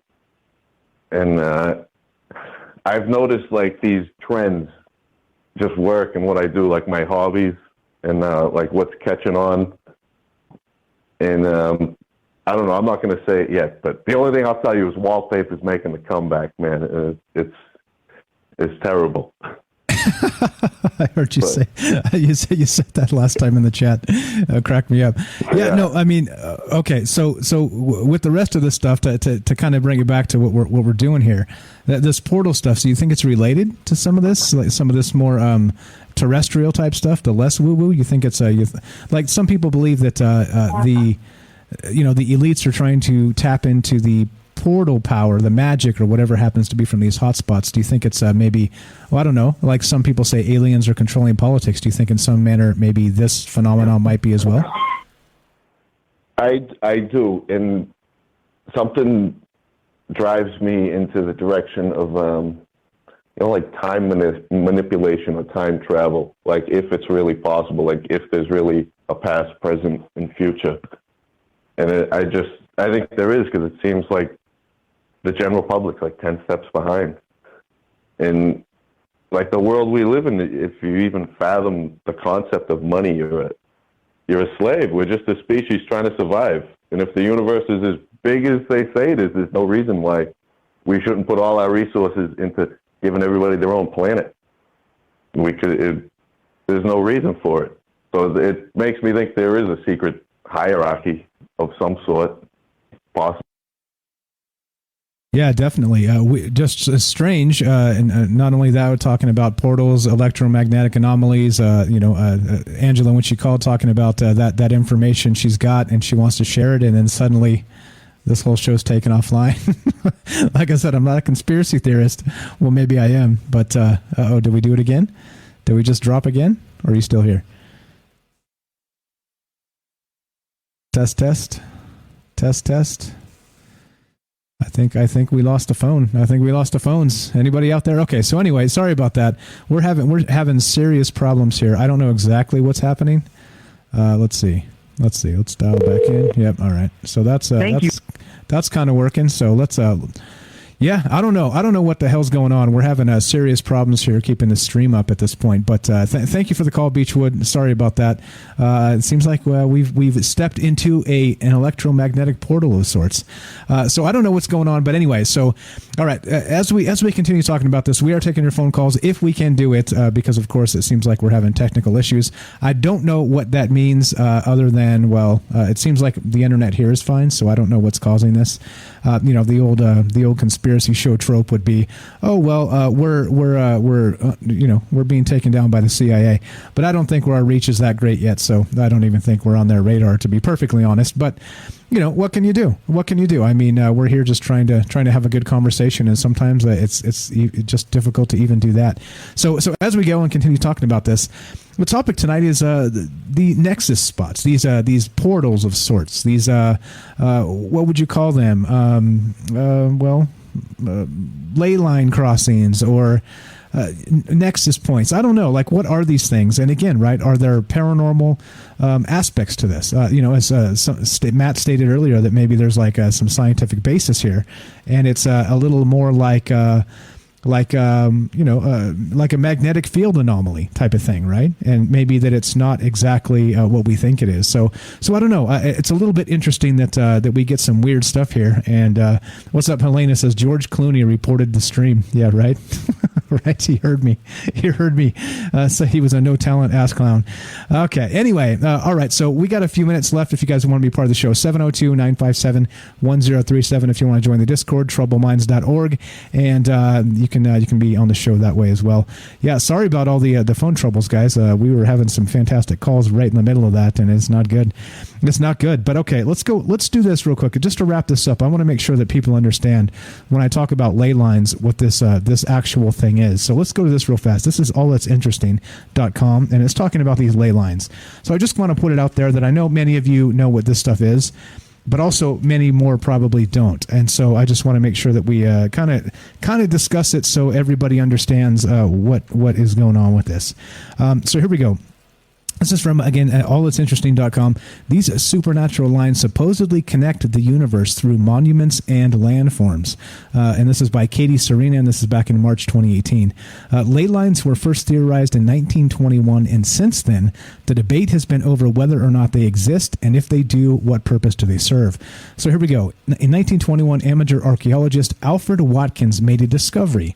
He noticed that ancient sites at different points around the world all fell into a sort of alignment. But be the sites man-made or natural, they all fell into a pattern, usually a straight line. He coined these lines ley lines. Leys, L-E-Y-S, later ley lines, L-E-Y, lines just like it sounds. And in doing so, opened up a world of supernatural and spiritual beliefs. To those who do believe in ley lines, the concept is quite simple. Ley lines are lines that crisscross around the globe, like latitudinal and longitudinal lines that are dotted with monuments and natural landforms, and carry along with them rivers of supernatural energy. Along these lines, at the places they intersect, there are pockets of concentrated energy that can be harnessed by certain individuals. So there we go. That's what this is, and that's what we're talking about tonight. Just to kind of wrap it up, so everybody understands when I've talked about ley lines quite a bit.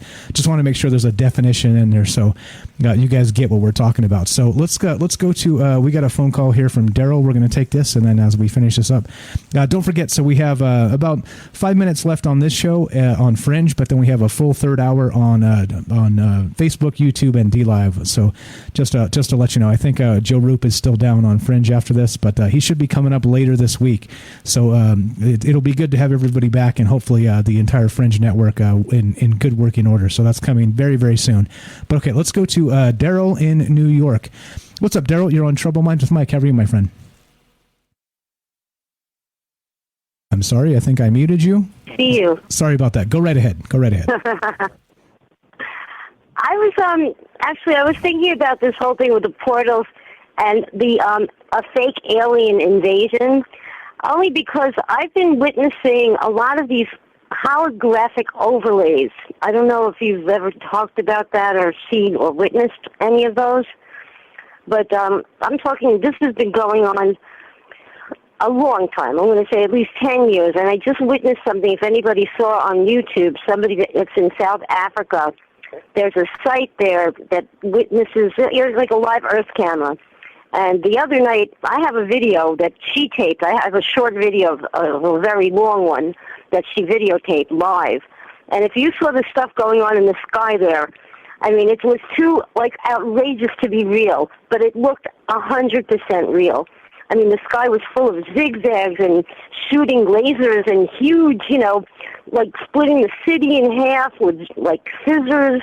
And I'm thinking this has got to be a hologram. Otherwise, the whole Earth is going to get destroyed. I mean, this is, messed up, It looked like the whole atmosphere was being damaged or, fought over. Like a big alien space war with big alien weapons was being fought in their skies.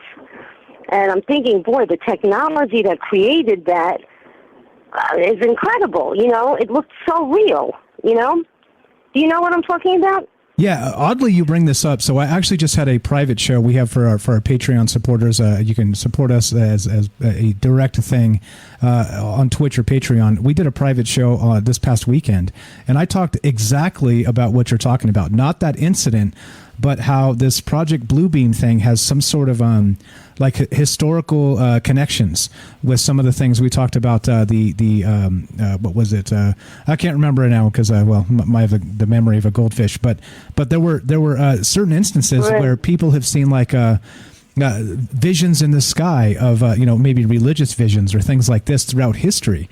And so kind of what I was speculating is that maybe maybe the new data collection point is going to be how much data they can get on us to find out what you would see in the sky to make you personally crazy. And that's what maybe all this there you go, if you want some extra conspiratorial stuff. So they're well, I don't think even they have to do any mind. Yeah, go ahead. No, you're good. Go ahead. No, I'm thinking they won't even necessarily have to do any mind control, which is much more sophisticated, if they can just produce something that looks realistic in our sky, and have you don't need a collective consciousness to just look up, and suddenly witness something that's really, scary and, realistic. I mean, how many people would be able to tell the difference? Will we be able to see that it's fake, I don't know, Exactly. Are we going to buy it? Exactly. I think we're going to buy anything. With, the fear that's being shoved down our throats at this point, if they tell us anything, everyone believes the government, they're after our own best interest always, So if they say it's real, we'll probably believe it, Exactly. You're completely right. I don't know, and but literally, we just talked about that this weekend. Unbelievable that you bring it up. You're tuned in. You're tuned in somehow. You know what's on my mind. I appreciate the call, Daryl. We got to go because we're out of time. But we'll talk to you soon, okay? I appreciate the call. Sure. Great stuff as always. Have a great night. Thanks a lot for listening. There you go. That's Daryl from New York, and she's always got great stuff when she calls. And again, right, like you listen to the show, and you see that there's a lot of folks, a lot of concerned people, a lot of smart people out there that are ahead of this game, right? They aren't behind this. They aren't trying to play catch up. We're trying to stay ahead of the information before there's some kind of scary portal in the sky that may or may not even be real. You understand? That's the trick here, is that are we being set up to be fooled? I don't like being fooled. I don't like being lied to. And so I think that as smart people of the world, we need to continue talking about these things, because you just never know. You just never know what's coming up next. Again, if you're Joe Roop, Lighting the Void is in progress to getting back online. I think tomorrow, the next day, we should be good to go with him. Cross your fingers. That's it for Troubled Minds on Fringe FM. If you want to hang out another hour, we're on DLive, YouTube, and Facebook. And, of course, thanks for listening. Be sure, be strong, be true. From our Troubled Minds to yours, have a great night. We'll see you tomorrow at 7 p.m. Pacific. Don't worry, Fringe FM will be back soon and better than ever. Thanks a lot, guys.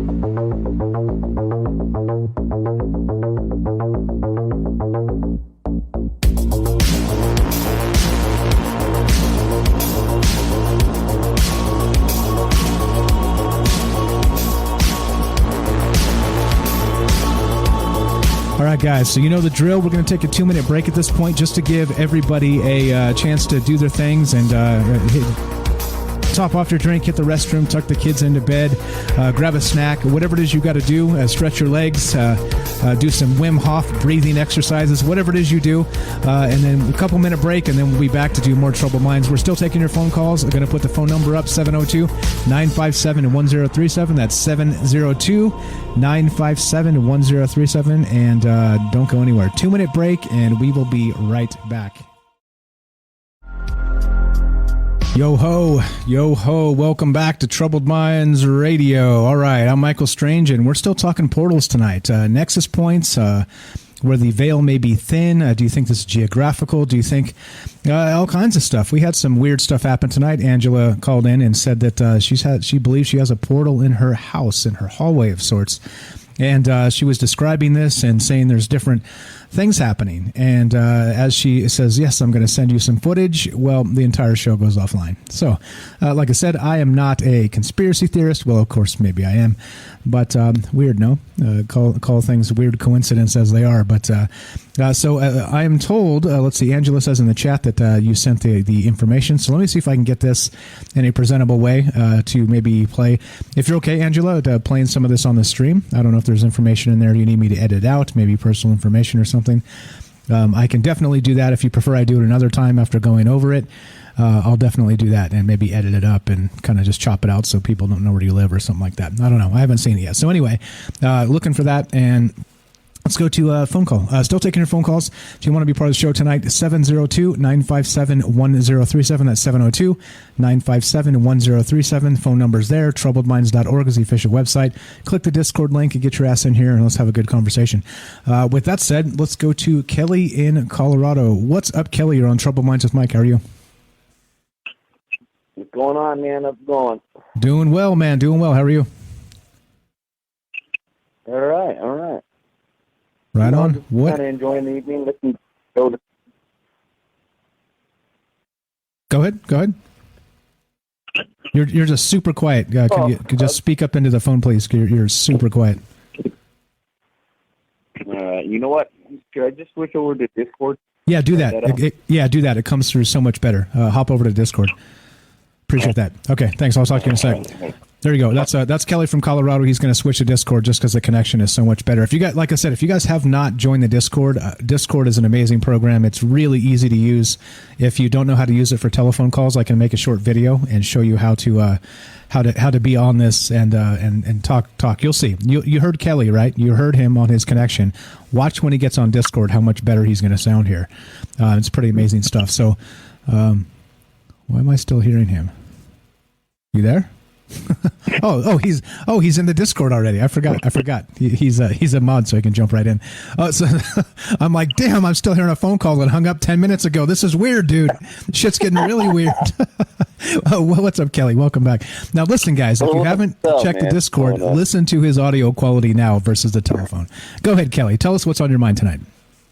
Oh, I was just listening tonight, and well, first off, good evening to the family, and hope everyone's doing well tonight. But yeah, this topic you have tonight is actually pretty interesting. It's what I actually, I kind of like, delve in a lot, with all the with the thoughts of like, portals and jump holes, jump gates, whatever you want to call it. It's pretty interesting that, you're talking about like how it, most scientists or, what some people would say that, like the ley lines or, intercrossing longitudinal lines, and horizontal lines, stuff like that with along the planet. Yeah, ley lines. Good old-fashioned ley lines. Yeah.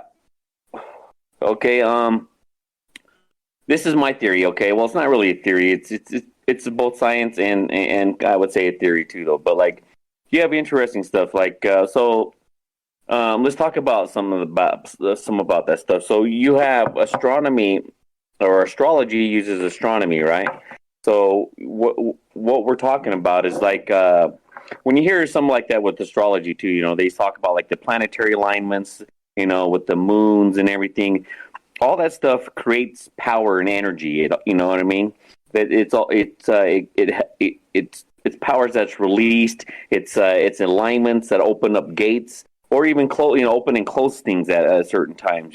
Because you have, what interests me is, like, you hear like these ancient stories, or like these, like stuff that's passed down, or even what people believe that they've seen. You have stuff like Mothman, Goatman, or Bigfoot, that's all worldwide, the New Jersey Devil, fairies, little people, and, I showed examples of that, and even with the fairies that, you've seen about that house where it was a guy that, he was like I guess he was like a biologist, whatever, but he had like a secret door in his house where it was, or a secret room in his house where looked like he had like baby werewolves or like fairies or little people, they're all like in jars and stuff, stuff like that, and then you hear stories like over, like in like, I would say I think it was either Norway or not Norway, but like one of those northern countries up there, they talk about fairies and stuff like that all the time. Or you hear like, werewolves, Nestle, Nessie, or mermaids, all these other creatures, or like these skulls that they find like in Russia or Germany, it's like found in a German bucket. I mean, I don't know if people's ever seen that. And these skulls, I mean, they've had, the skulls, the measured, the thickness of it, or even just like, just all around features of it. It doesn't even look like it's from here. So yes, it could. I would say it could. All that stuff that's happening. Not only on the planet, but in the universe. All that stuff is. All that power. You have all these. If we have these things that they call in. The gravity of the Earth and all these planets, and they're pushing and pulling against each other. Yeah, you would say that some of this stuff's. Opening up and, kind of like what Angela's talking about, that black thing she's seen and, walking in and out. Yeah, well, I mean, you would expect that. I agree with you in the sense that we have this huge, maybe interconnected reality that like I said, is something as simple as the moon cycle, kind of pushing and pulling on like the water table, right? It's strong enough to really push the tides around of like these huge bodies of water on Earth. Now, we're mostly water, so it makes sense that it affects us. Kind of like I said, with the term lunatic, and back to the Latin, crazy people, hospitals filling up with a full moon. The stories of the werewolves as they become they turn from people to wolves when the moon comes out. It's a full moon. Things like this. I mean, like those celestial objects. I agree with you. It's It's power. Movement is power. Gravity being tugged around, pushed and pulled. It's all power, and so it's generating something.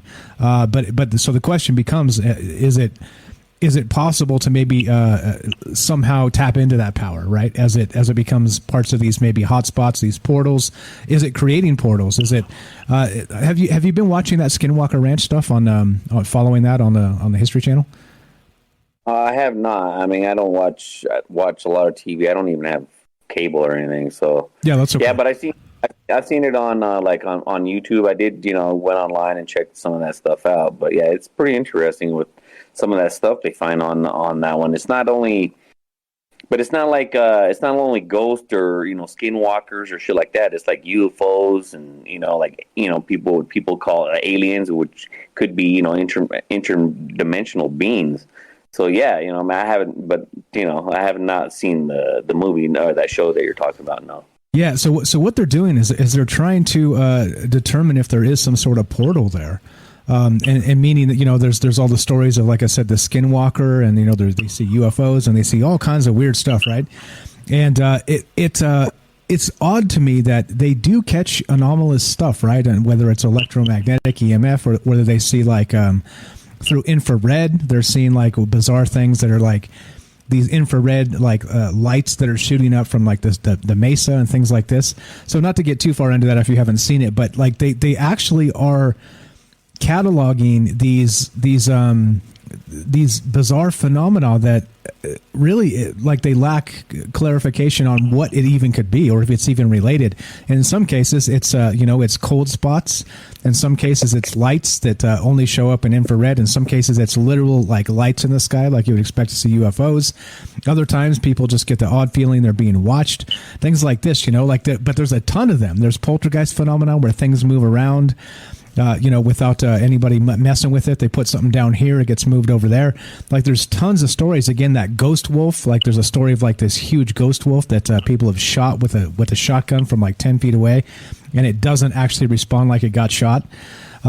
No blood, that whole thing. So, I mean, places like that, it seems like, unless we're being fooled in a major way, that there is some sort of portal here. There's some sort of crossing over from who knows where to who knows where, but and maybe these celestial events have some kind of to bring it all back to what you were saying, maybe the moon is what's maybe pushing and pulling this portal open at certain times. Maybe it's not just the place, it's the timing based on celestial events. I don't know, just throwing a speculation out there. Oh no, that's you're actually correct on that, because like I said, if you look at astrology or astronomy, both of them, all of them, they'll even tell you alignments, what they're looking for. Even scientists, even in NASA, supposedly, right? These people do the same things. They do their little, from you hear about the moon landing. They did a little ritual when they landed and shit. All that stuff is meanings, certain dates.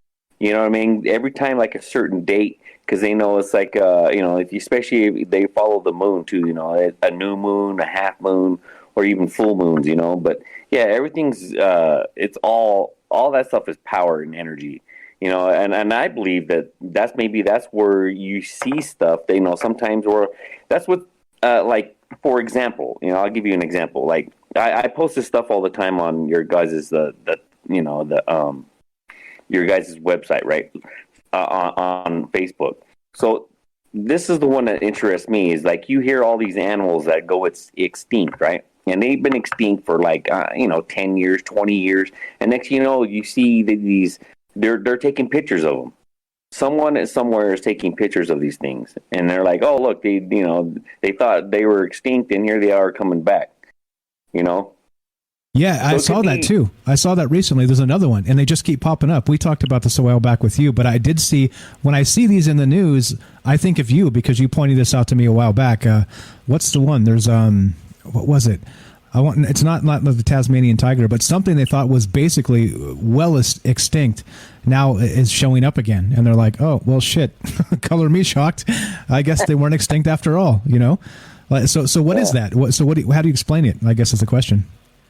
Okay, so I would say in my thing that it could be say that, let's talk about that, if we open that, that box, right? So it could be portals, or or you could say that even like the hollow earth theory, that these things are coming out of caves and shit. That like where else could it be? They just don't just pop up, and not unless scientists or mad scientists like that's over in what is it, New York or New Jersey, where these animals wash up on shore and they look like half different beings, they like two different animals or something. But it's what else are you going to call it? That if you just think about it, these things are supposed to have been dead. Or even fish is a different thing though. Fish, like they had one I just seen that they thought it was extinct like 20 million or like 2 million years ago, and this thing, somebody caught it at the bottom of the ocean or some shit. That's the one I'm thinking about.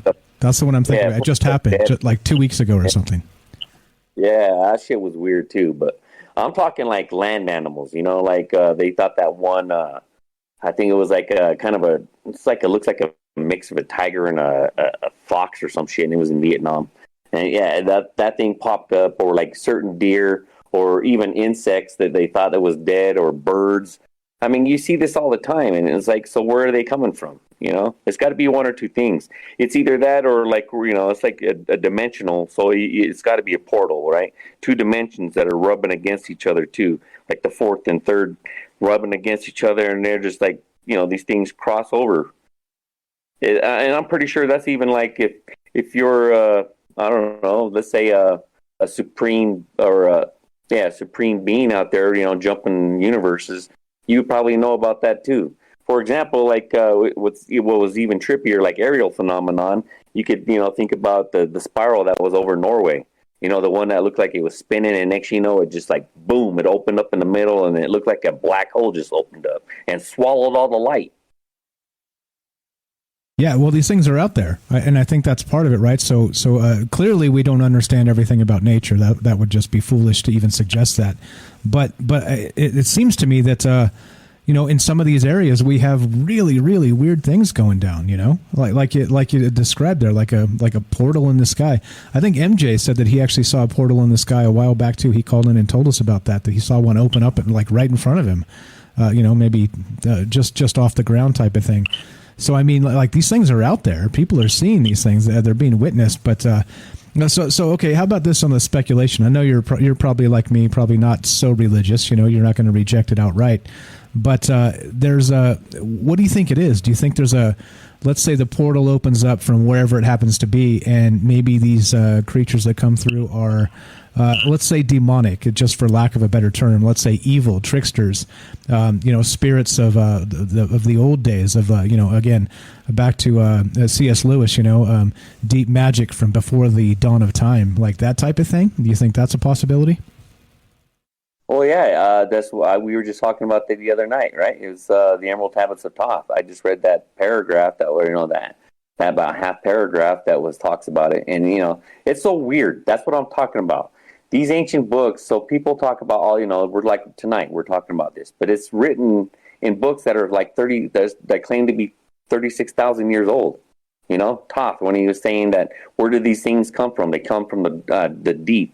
Like the dark, or from the darkness, and then men were trying to call them up from the trying to gain power or something, like you would hear about like King Solomon and his demons, where to gain great power, and they were like moved in shadows, and that's what's so weird too, because that's where it was, I started doing a lot of research, because we were doing some weird, like me and Michelle, we lived in San Diego, and I think, I don't know if I mentioned this story before, but it was weird. We thought we had a portal in our apartment because we lived about a block away from the beach. I'm sorry, and but we had these. We'd always see this weird. We thought each other were walking past, the bathroom and into the bedrooms, and it wasn't. It was, we were seeing shit, like a shadow or something, because you could, from where the bathroom was at, you would see like in your peripheral vision if somebody walks by. And Michelle always thought I was walking by, and I thought she was. I thought I was chasing my dog around out of the, in the hallway into the bedroom, and Michelle looked like I was, I thought I was crazy. But the weird thing one time was we were having some family over, and family over, and we you clean the house up, but we had these everything was white in the bathroom. We had these white floor towels, but it was weird because I thought we had cleaned the whole house. Like I said, we were waiting for him, and then I walked into the bathroom, and on the towel itself, it looked like a footprint, like a dirty footprint, brown. It was had like a shoe shape. It was just like a shoe. It had like the bottom of the sole and everything. And I was telling Michelle, I was like, why did you walk out of the, I thought I thought she did it. I was like, kind of like, what happened? And, she was like, that ain't me. And that ain't even one of my shoes. So sure enough, I checked all, I swear to God, man, I checked the bottom of her shoes of all of her shoes. And they didn't even match up. I even took pictures of this shit. This shit's so weird. It looked like it was walking out of the bathroom, out of the shower. Because it was like one of those ones that had a glass doors. And it was like it walked out of the shower, just one footprint on our white rug, and then like that was it. What the hell? That's crazy. Yeah, man, that was weird. So is that portal related somehow, or do you think it's just like a unrelated haunting? I don't know if it was because the thing about it is so weird is that we would have shit missing in that, and it was like this one bedroom apartment, it's just us two, right? It was a 2-bedroom apartment, but it was like really small. So, but it was like we would have shit missing, like blankets, bro. Like this big ass quilt my mom built and made for us, right? Or my aunt, and it would just end up missing. She'd fold the blankets at the end of the bed. One of them just end up missing. It'd be that one for some reason. I don't know why, if it liked it or what, but the shit would end up missing for like a week, 2 weeks, and next it'd just be fold up on the end of the bed again. What the hell? I swear, that's sitting right here. It was weird as shit. Yeah, that's crazy. I've never had anything quite like that happen. But you hear stories like this all the time. It's not unique to you. Like it's out there. Like whether you want to believe that Skinwalker Ranch stuff is marketing or not, those are the types of things they say happen out there all the time. As they put down some gear here, and their clothes when they settle in, and then their clothes get moved around and like just scattered around the room and stuff like this, and nobody's been in there, and they've got proof nobody's been in there. Like it's been locked, and they come back 6 hours later and it's just thrown up in the air. It's crazy. Like that stuff is just nuts. So what did you do? Like, what do you do when something like that happens? Did you take any steps to sage the place like some people might, or what did you do when you figured out this may have been something that wasn't, let's say, on the up and up, something not from here? Oh, well, we did. It was so we didn't have the feeling of like it was something hideous or something, like after us or anything. We didn't have that feeling. It was just like, I don't know, they were just like coming and going. It was so strange. Like, we would say, oh, there's our friends again. We'd be sitting in the living room eating popcorn, and you just see like somebody just walk by the light. You know what I mean? Like a shadow. And both of us just look over around and like, no, there they go again. Like it was nothing. Like they were, like I said, they were like walking in and out of a portal. Like, it was weird. It was the strangest things. I didn't feel anything negative on it. So, yeah, we smudged all the time. We do all that, because we're Native American too as well. But some of that stuff, with some of the stories we hear, like off reservations and shit, that's just, their stories are worldwide of all this type stuff. It's not nothing new. That's why scientists is always looking at what are the triangles, with Dragon Triangle over by Japan area, and then the Bermuda Triangle. All those areas are going to have some kind of fluctuation. And so that's why it's so weird too, because it's everything's like I said, we know everything's energy and vibration, right? So those things, if it's nothing, then why would it be affecting all the electronics that that people try to record the stuff on, or stuff like that? They're just or they actually allow you to record them. That's what's so weird about it.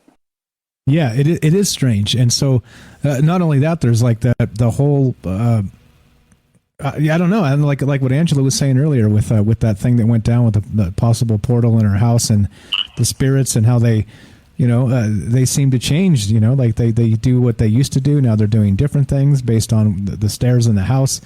I mean, all this stuff creeps me out. Like when she was telling me that story, I'm not kidding. The hair on the back of my neck was standing up. It's just like, oh, geez, like what the hell's going on over there, you know?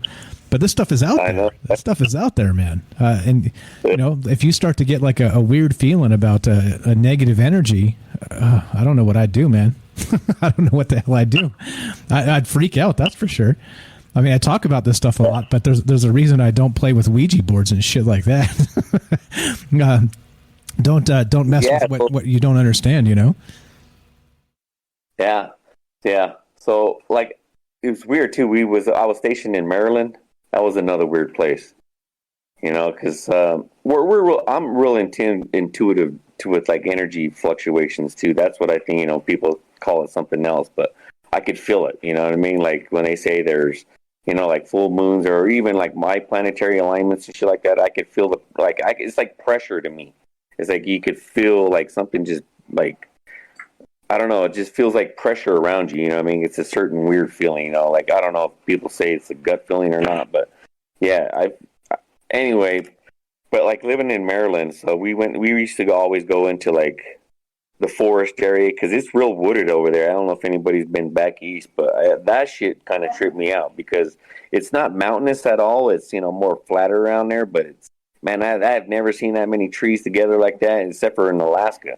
And that shit was, you know, pretty crazy. But yeah, we went over to like the, you know, the Civil War areas, you know, like there was like the biggest camp where they had the Southern prisoners and stuff, you know, and they were, you know, we went in there and there was some guys in there. They did the whole, you know, talked about it and how many people died there and all that stuff. And man, I swear to God, when you were driving by real slow through that shit, you could see like people standing in the trees in the back. You know what I mean? It's weird.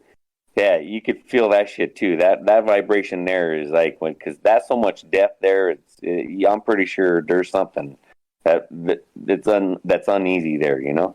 Yeah, we talked about in the past a little bit too, and Derek actually mentioned it when he called Gettysburg in particular, right? Like that, they seem to see ghosts out there, not just from the battle, but maybe spirits from before that. So these places, man, these places exist. It's a little crazy. Hey Kelly, I got a call behind you. You wanna hang on, or you want to jet? I'll leave it up to you.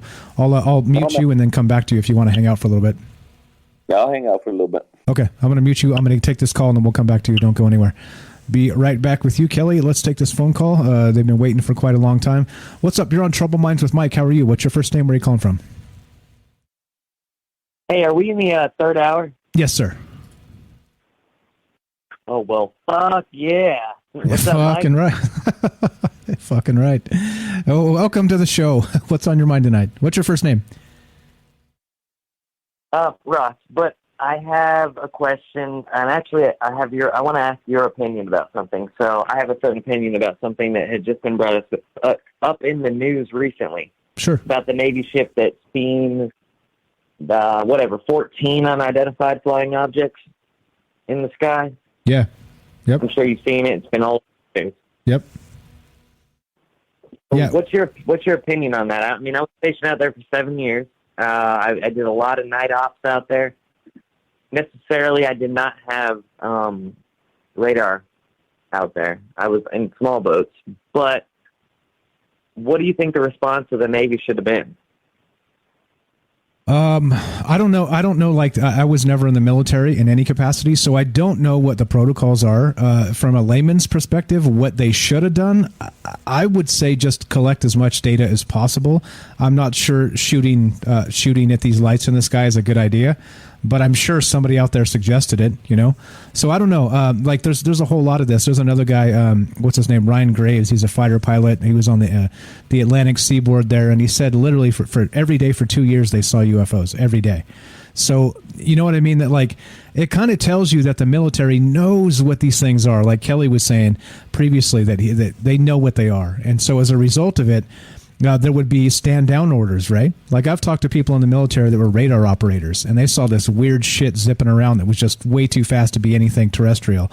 And they called the supervisor over, and the supervisor came over and told them to stand down and not report it at all.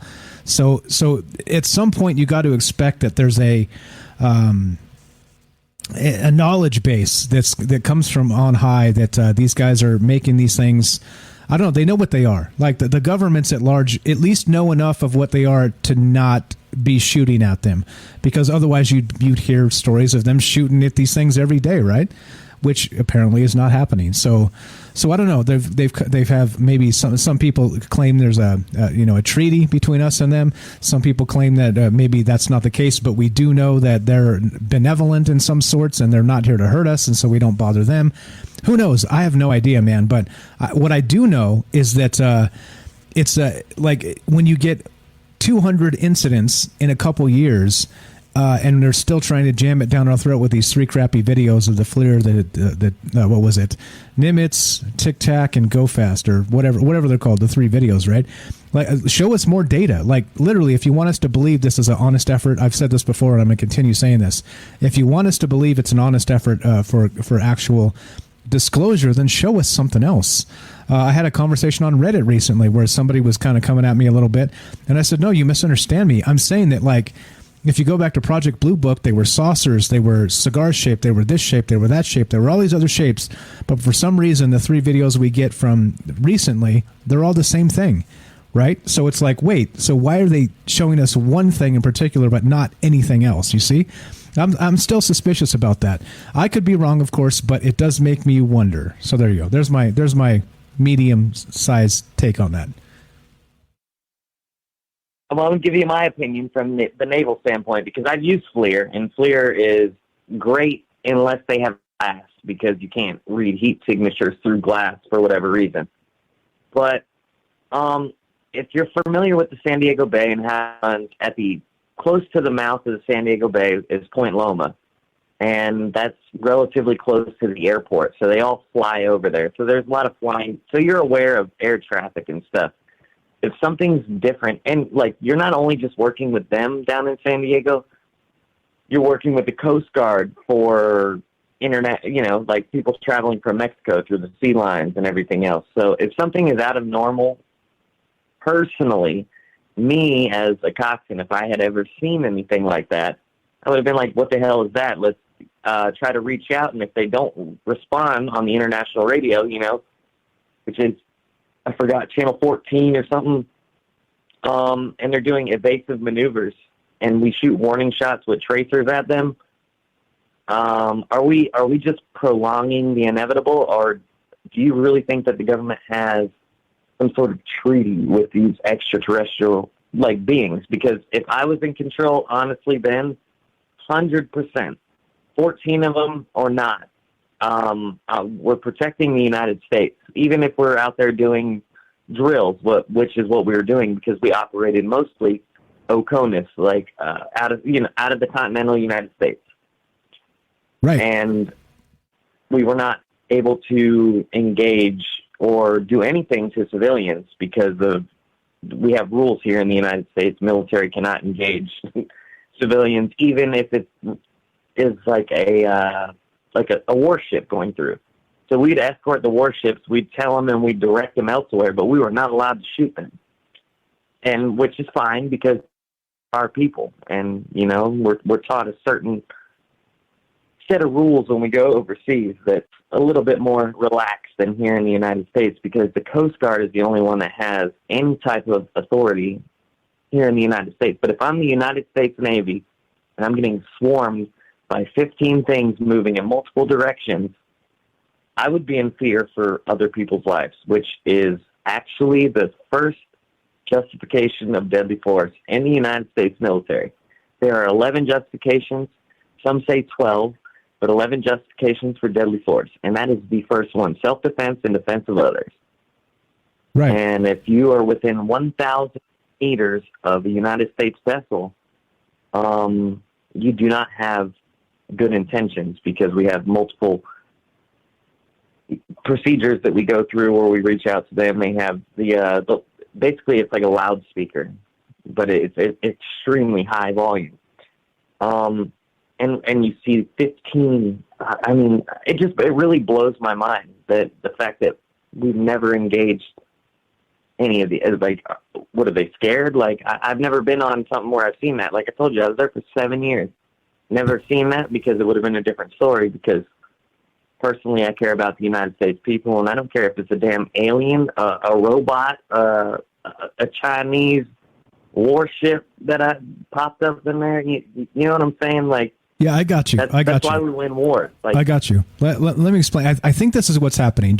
I have a hunch here. Again, I have no evidence to back this up, but I think at some point that was probably the case.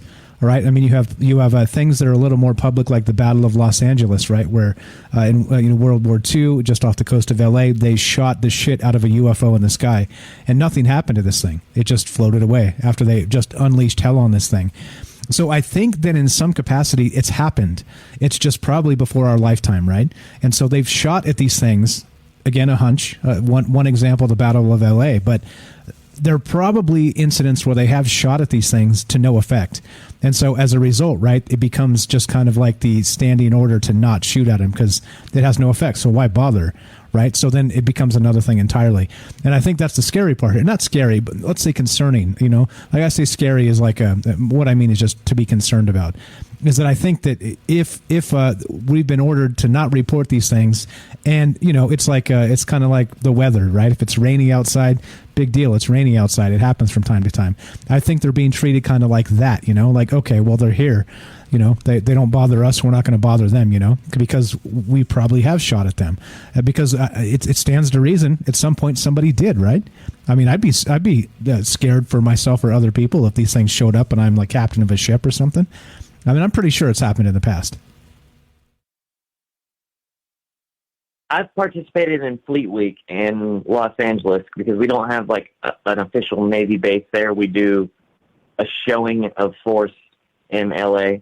But out of San Diego, 100%, if you look up Coastal Riverine Squadron 3, we are the ones that escort them in and out of the San Diego Bay.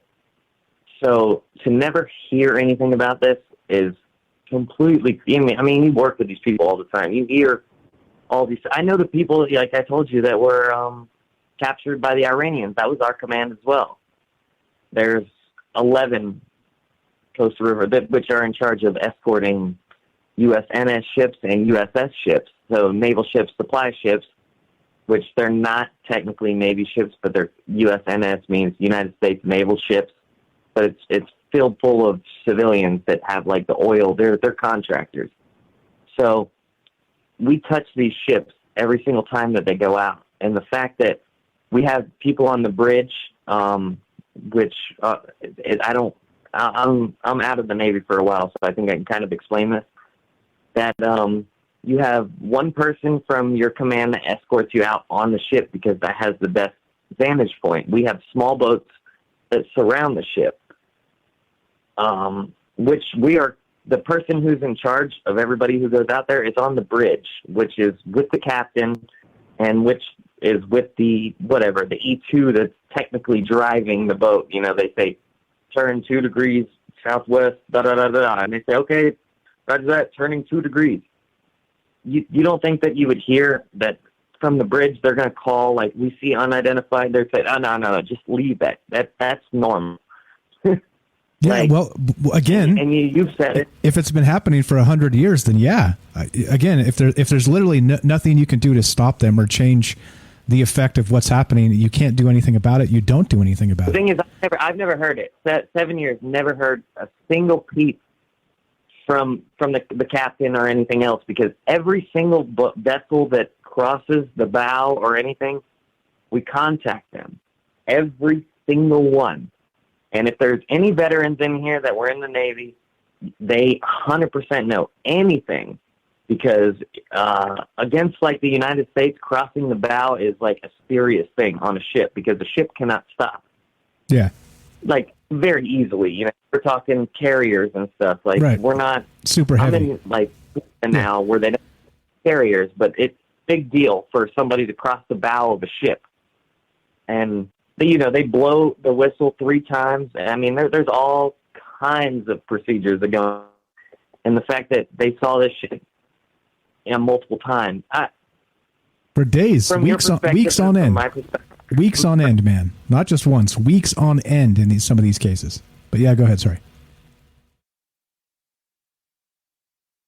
So why So what's your explanation as to why not? Just because you don't think that it would do anything, so we just don't. So, like, if there's a government or China is just beating the shit out of us, we don't even try anymore. I mean, that's not even close to the United States. No. And you know that. Well, of course. So you misunderstand what I'm saying. My hunch is that they have shot at these things before and it had no effect. So if that's the case, shooting at them does nothing good, right? You're wasting resources when you shot at them. Like I said, I don't know. I could look into this and we could talk about this maybe more in depth another time, but I don't know. That's my hunch. Only because, you would expect, many times we shoot at these things. If they're unidentified and they're close to a ship that looks like there might be a threat, things get shot down. It's the way it works. We shoot down drones. We shoot down those motorboats out there in the Middle East that are trying to hijack, some of our military crews. I mean, it happens. It's part of just being a world military, especially the United States military. And in Israel, we fund the Iron Dome, which shot multiple things. So we just say, I mean, you know what I'm saying? Like, funds wasted here in the United States on something, even though you might not think it's collective data, regardless if you're missing or not. I just think that the stories that are coming out and stuff, I think it's a little bit wild. And it just kind of triggers my brain to think like, what's really going on. And I mean, like I said, I've been in the bridge and I've never heard anything like that. And I would like to be there in these situations, when they're talking and stuff like, oh, holy shit, there's 15 people. I mean, in real life, whenever that shit happens, people are really freaking out. Yeah. And exactly. I know you're like hot spot of all of this, the origin, I would say, close to in the United States. Your Vegas area. Yes. Correct? Yes, Las Vegas. If I'm wrong. Yep. Vegas. That's the hotbed. I know. I've seen them. All of it. I've seen some. Yeah, I know. That's part of the reason why I moved here, to be honest. Did you call? Did you call when you saw them? Because I've done that too. I saw something in when I was living out at my old house out in East Orlando. I saw a lot of like sparkling. I called the airport and said, I think I see something. Is there a flight track that goes through this area? And they actually confirmed that. And I said, I've never seen this before. Or, I mean, who do you call whenever you see something like that? Or did you call, or do you just hold that personal? I reported it online. I reported it to the National UFO Reporting Center. That would be newfork.org, I believe, newfork.com, NUFORC. But again, right, it just goes into a database and, there's really no good, jurisdictional. You're not going to get anything if you call Nellis. They're going to tell you, nope, nothing, sorry.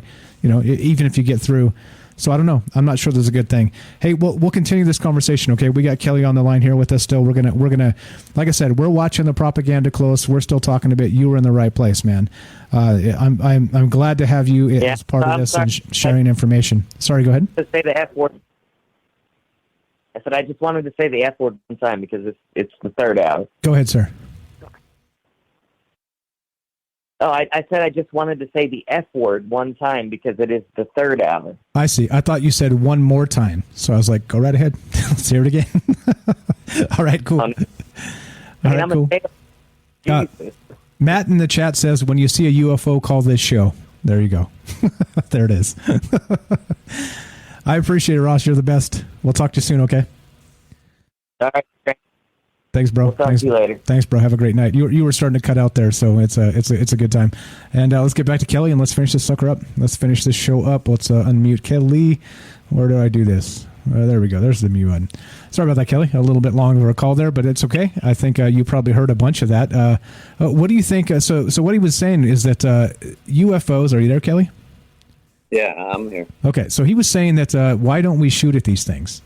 So my hunch was, you heard me say that I have a hunch that maybe we did shoot at them, and it had no effect. What do you think about that?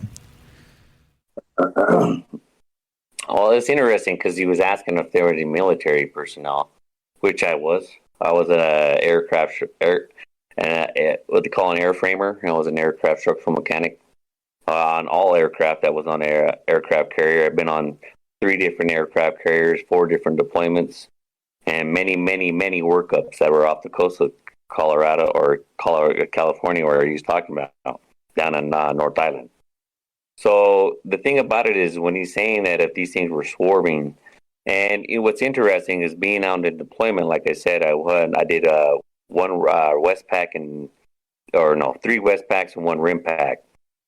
West Pack goes all the way out to the Gulf, and Rim Pack just kind of sticks around like we're Japan area. It's like the 5th Fleet. It's all separated by fleets. You got 5th Fleet, 7th Fleet, right, and the other ones are on the East Coast. But the thing is when you have something that's unidentified, right? So our radar systems, believe this or not, but our radar system is going to tell you what aircraft and an enemy aircraft besides ours, right? It's going to identify that. That's how we know as aircraft carriers and like cruisers, which he's talking about, the cruisers and destroyers. Cruisers have the exact same radar systems and weapon systems as we do on our aircraft carrier. So, and if we ever go to war, we power all systems down, and when we come back up, the electromagnetic field that the cruiser is going to send out is going to look like to radar systems as the aircraft carrier. And the aircraft carrier is going to try to make itself look small, looks like one of the destroyers or cruisers. So it's kind of like a game that they play. But the thing about when he's saying that all these things were out there, swarming around an aircraft carrier, yeah, I'm pretty sure they did something. The thing about it is when something like that happens, and you'll know it too, because they call this thing what they call Snoopy. They call out, and these Snoopies come out. And what they are is these guys come out with big ass cameras or binoculars. And if it's something interesting they need to take a look at, they will take photos and video, or photos and videos of what they can't see on radar, what's kind of close, or what they can't identify. Or and that could be anything that's on the water, or even they'll call Snoopy out. And when you hear Snoopy, that's when we used to look too, because I'd be working on the flight deck on an aircraft carrier, and I'm looking around. And my first deployment, I didn't know what the hell that shit was. And then when I was told, my second, third, and fourth deployments, I used to have these big ass binoculars I took with me. So I wanted to see what the hell they're seeing. And I could only see so far because I can't be whipping at this big ass shit around a flight deck or flight ops is going on. Saying so. Yeah, you'll hear that's something that the Navy doesn't understand or doesn't see or can't see, because our early warning systems, not only from our radar systems, you have what they have is called an E2, right? And that's our early warning bird, and that thing flies over the horizon that our radar systems can't. They're shooting straight forward, so over the horizon, it's not gonna. And for the flat earthers, it's not gonna. The radar system doesn't see over the curvature, so you need an E2, which bounces that information from the aircraft that's flying over above us down to the aircraft carrier, so we can see past the horizon. So when we can't see that stuff, yeah, you'll hear that call. It's called Snoopy away, and these guys come running out. And those guys are working what they call the blue room aircraft carrier, right? And all that is all radar systems were, and that's like the hush room. That's where all the shit happens. Like if something happens where like an aircraft gets past a certain aircraft or something that's coming inbound missile, yeah, that's where all that stuff, where these guys are going to do their work. They'll start arming the rolling airframe missiles that we have, or these other weapons that we might have. And we'll take out what's is coming out. But if this thing is flying around at Mach, from 0 to Mach 12 in 2 seconds, what are you going to do, really? Oops, I muted myself. Sorry about that. Yes, that was my point, kind of, is that, so one, in many cases, you have a hard time really actually shooting these things because of how they're bouncing around like a ping pong ball. But then two, even if, like I said, the Battle of Los Angeles kind of proves that at some point they did shoot at UFOs. And if there was no effect, I think that it would probably be a standing order to just not, right? I mean, so I don't know. I'm assuming that at some point, you stop doing a thing that's not effective, especially if you determine things to not be a threat. And that's, again, that guy, Ryan Graves, a fighter pilot on the East Coast out there, said that they saw him every day for 2 years. So if that's the case and you're used to seeing these things, I would expect them not to shoot, right? I mean, that just makes sense to me. Yeah. Okay, so now this is the question that I have, and this is why I question all that. Like we were talking on a show that, okay, so I think that the military knows what these things are, because if they're seeing these things off the coast on the East Coast and the West Coast, like from the Nimitz, right? That's all on the East. That's all on the West Coast. That aircraft carrier is on the West Coast. It's in San Diego. I did 2 deployments on that thing, right? So, and then you have the ones on the East Coast. They're saying that shit. They're seeing that off the coast as well. And if you're saying for like how many years that was, to me, they know what that is. That means that they're not letting these pilots know exactly what these are, but they're gonna tag it and say, hey, we don't.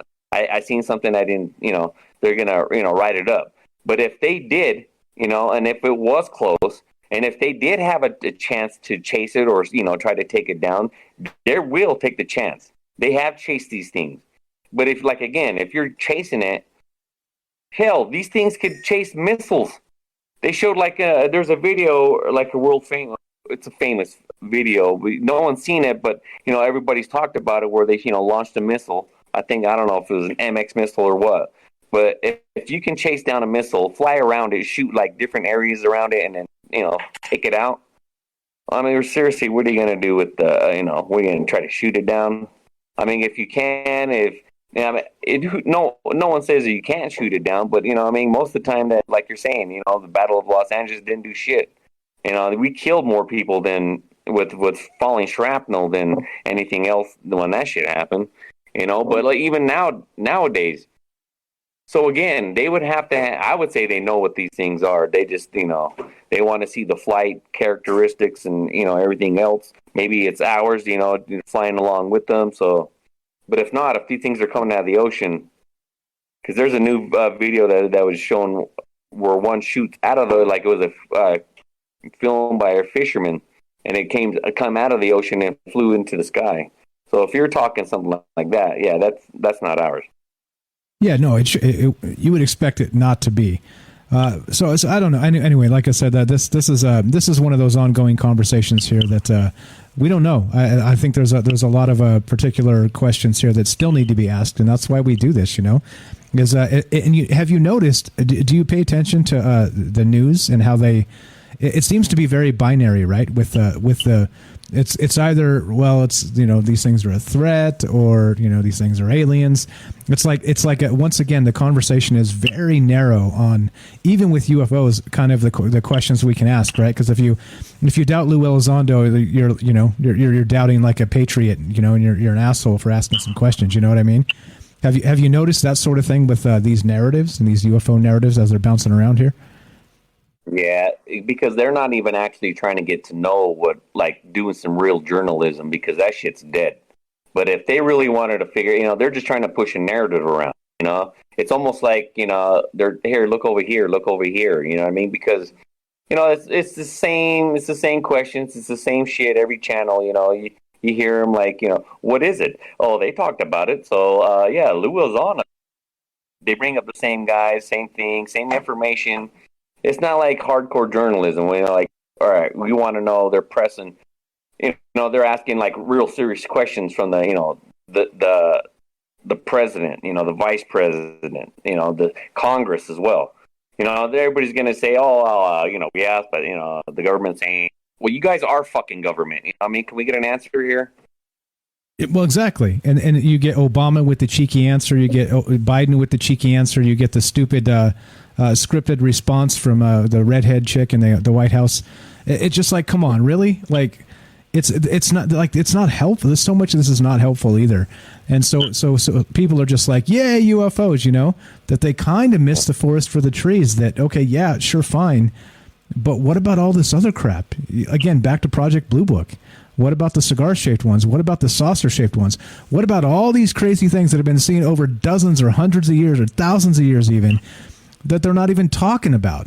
And people are conflating it all to be one thing, and that one thing is whatever narrative is coming out of Washington. And that's what I don't like. That's what I don't like about this. It's not, there's too many things. There's too many things to really just boil it down to those 3 stupid videos. So, anyway. Yeah. I mean, but, you know, people, real ufologists, like, or people like ourselves, you know, because that's what I call myself, a ufologist, because I, you know, I'm looking in for, again, you know, like, I look for that in everything. I look into religions, ancient alien, even that culture, it's, you know, people think that, oh, it's, you know, they call it, they want to kind of mock it, but they have no answer for it. That's why, you know, they call it pseudoscience and all that other shit. You know what I mean? Because if you're calling real scientists, real, you know, people that into different types of science, they're not going to tell you that shit either, because they're all of them are all government funded. And if they don't want to break, you know what I mean? Like if they're coming out of universities, they don't want to break any of that, you know, lose the funding and all that shit. But yeah, yes, yeah, that's the whole reason for ancient aliens. They're that's the real truth right there. That's the real truth, because they don't have answers for any of that shit. They don't. They really don't. I mean, look at the skulls in Peru. Come on, look. I mean, just look at that shit. I mean, there's scientific proof that shit is not human. We're looking at something that is not. And if, like I said, you know, DNA and all that stuff too. You know, I'll keep saying it's in the DNA, and people don't really realize is that we're not looking for what they're looking for in DNA is, you know, is the real human, you know, where the missing link and shit was, and they're not going to find it. It's in the stories that you just got to read them. Yeah, I mean, there's a lot of that out there, of course. You know, the forbidden archaeology. We talked about that a lot on this show. But we're done, man. Let's wrap this up. So what, you got a final thought on maybe just back to where we were before we started on UFOs there? UFOs is always a good talk, so I'm not complaining about that. But just back to the portals for a minute. What do you think? If you got to wrap that up into maybe a couple thoughts, what do you think it is?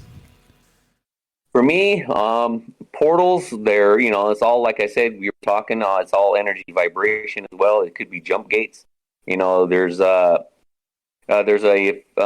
physicist I actually shared on there. His name is Hussein, I think it is. I can't pronounce his last name, but yeah, he talks about like how these, you know, look like planetary size UFOs, you know, and that's the truth too. You see that on Soho on the things, but yeah, these things are opening up jump gates. They're somehow aligning. That's where you get the the string theory and stuff like that, you know. But if you have an engine that could, you know, shoot your whatever you're propelling you in, you know, into the string theory, into a singularity and into another singularity, it's the same. So you could just jump out anywhere. But yeah, you know, like any kind of forces here on the planet, and I'm pretty sure it's happening on any kind of planet where you see, you know, I mean, Mars would be the closest thing we would say that, you know, you could, you know, if we stick around that place a little bit longer, but I'm pretty sure that place has got the same thing. You know, it's every planet wobbles, you know, they're stretching, they're not always going to be round, you know, different their pull, you know, from the sun, you know, so yeah, I would say, you know, it's a major possibility that these things are opening and closing, you know, different time frames and different movements in the stars and planets alignments. You know, that's bound to happen. Yeah, I think so too. And just based on all the things we're hearing, right, with again the hotspots, I think that it's likely. And what's coming in and out of them, I think, is another question entirely, maybe for another show. I appreciate you and your input, your time tonight. As always, fantastic shit, Kelly. Anything else while we got you on? No, man. Just everybody have a good night, and we'll see the family tomorrow. Thank you very much. Appreciate that. Say hi to Michelle for us. Thanks for listening, guys. And let's finish this sucker up. Let's do it. I'll move Kelly out to the let's see, out to there. There you go. Kelly to the FK. Thank you for the call, Kelly. Good shit. And let's wrap it up. I got a wayward straggler in the Discord. We're out of time, my friend. If you want to go, you better go. You better go. Oh, you're just listening. I got you. All right. So this is the deal, right? We as always, like this is a wide-ranging conversation. So we start one place, we end up in another place sometimes, and that's okay because God willing, we have tomorrow. We're going to continue talking about these things. Tomorrow we'll have Ash the Reptilian on with us, and we're going to, as always, right? He's here. We're going to be taking a hefty dose of the maybe juice and maybe speculating Cosmic Speculations, right? It needs to be like a segment. Well, welcome to Cosmic Speculations with Ash the Reptilian from Mars. Something like this. But that's what we're gonna do. We're gonna do our thing. You guys know the drill. Tomorrow at 7 p.m. Pacific. More couple hours on Fringe FM, and then we'll do a third hour commercial free after that, and do our thing. Talk about weird stuff like we always do. So do your thing, and you know the drill. Let me play some outro music. And again, thank you all for listening. Thanks for all the great input in chat. Thanks for all the great phone calls tonight. Thank you to the folks that support the show. Thank you, and thank you again. Let's play this. Let's finish with this. So at the end, of course, we have tomorrow, God willing, like I said. So let's cheers. Thanks for being here. Thanks for listening. Please spread the word. If you haven't given us a review on iTunes yet, please do. I appreciate that a lot. We have several new reviews, and that review page is looking really good, guys. Really good. You guys have put all kinds of really good information up there. Lots of 5-star reviews, lots of great little mini reviews letting people know what this show's about. So thank you very much, guys. Like I said, if you want to support the show, Patreon, I'm going to link it in. Actually, let me get it. May as well just get it and link it so everybody knows. If you watch the other show, you could also support. You can support us on Twitch or on Patreon or wherever. It's all good. We got several supporters now, and things are looking in the right direction. And like I said, the more support we get for the show, the more time we have to do more of this type of stuff. So appreciate that a lot. There it is. And as we finish, Angela says this. The military was all over the fire explosion in the Park, North Carolina a few weeks ago. Interesting. I hadn't heard that. Some things to look into. Like I said, it's hard to know all the things. It's hard to follow up on all the things, but we do our best here. And with your help, we hopefully get closer to the truth. Anyway, as we finish, like I said, like I always say, be sure, be strong, be true. Thanks for the calls. Thanks for the chat. Thanks for all the... thanks for not being mean to each other, guys. Thanks for not being shitty in the chat. And, so every once in a while we'll get some dill hole in here that tries to make a fuss or a scene or, So thank you. It does mean a lot that we've got a nice group of people together that even if you don't believe the same things, we're not trying to shit on each other. That's not what this is about. So thanks again. We're done. See you tomorrow night, 7 p.m. Pacific. Thank you for listening. Thank you for listening. From our Troubled Minds to yours, have a great night. Talk to you tomorrow.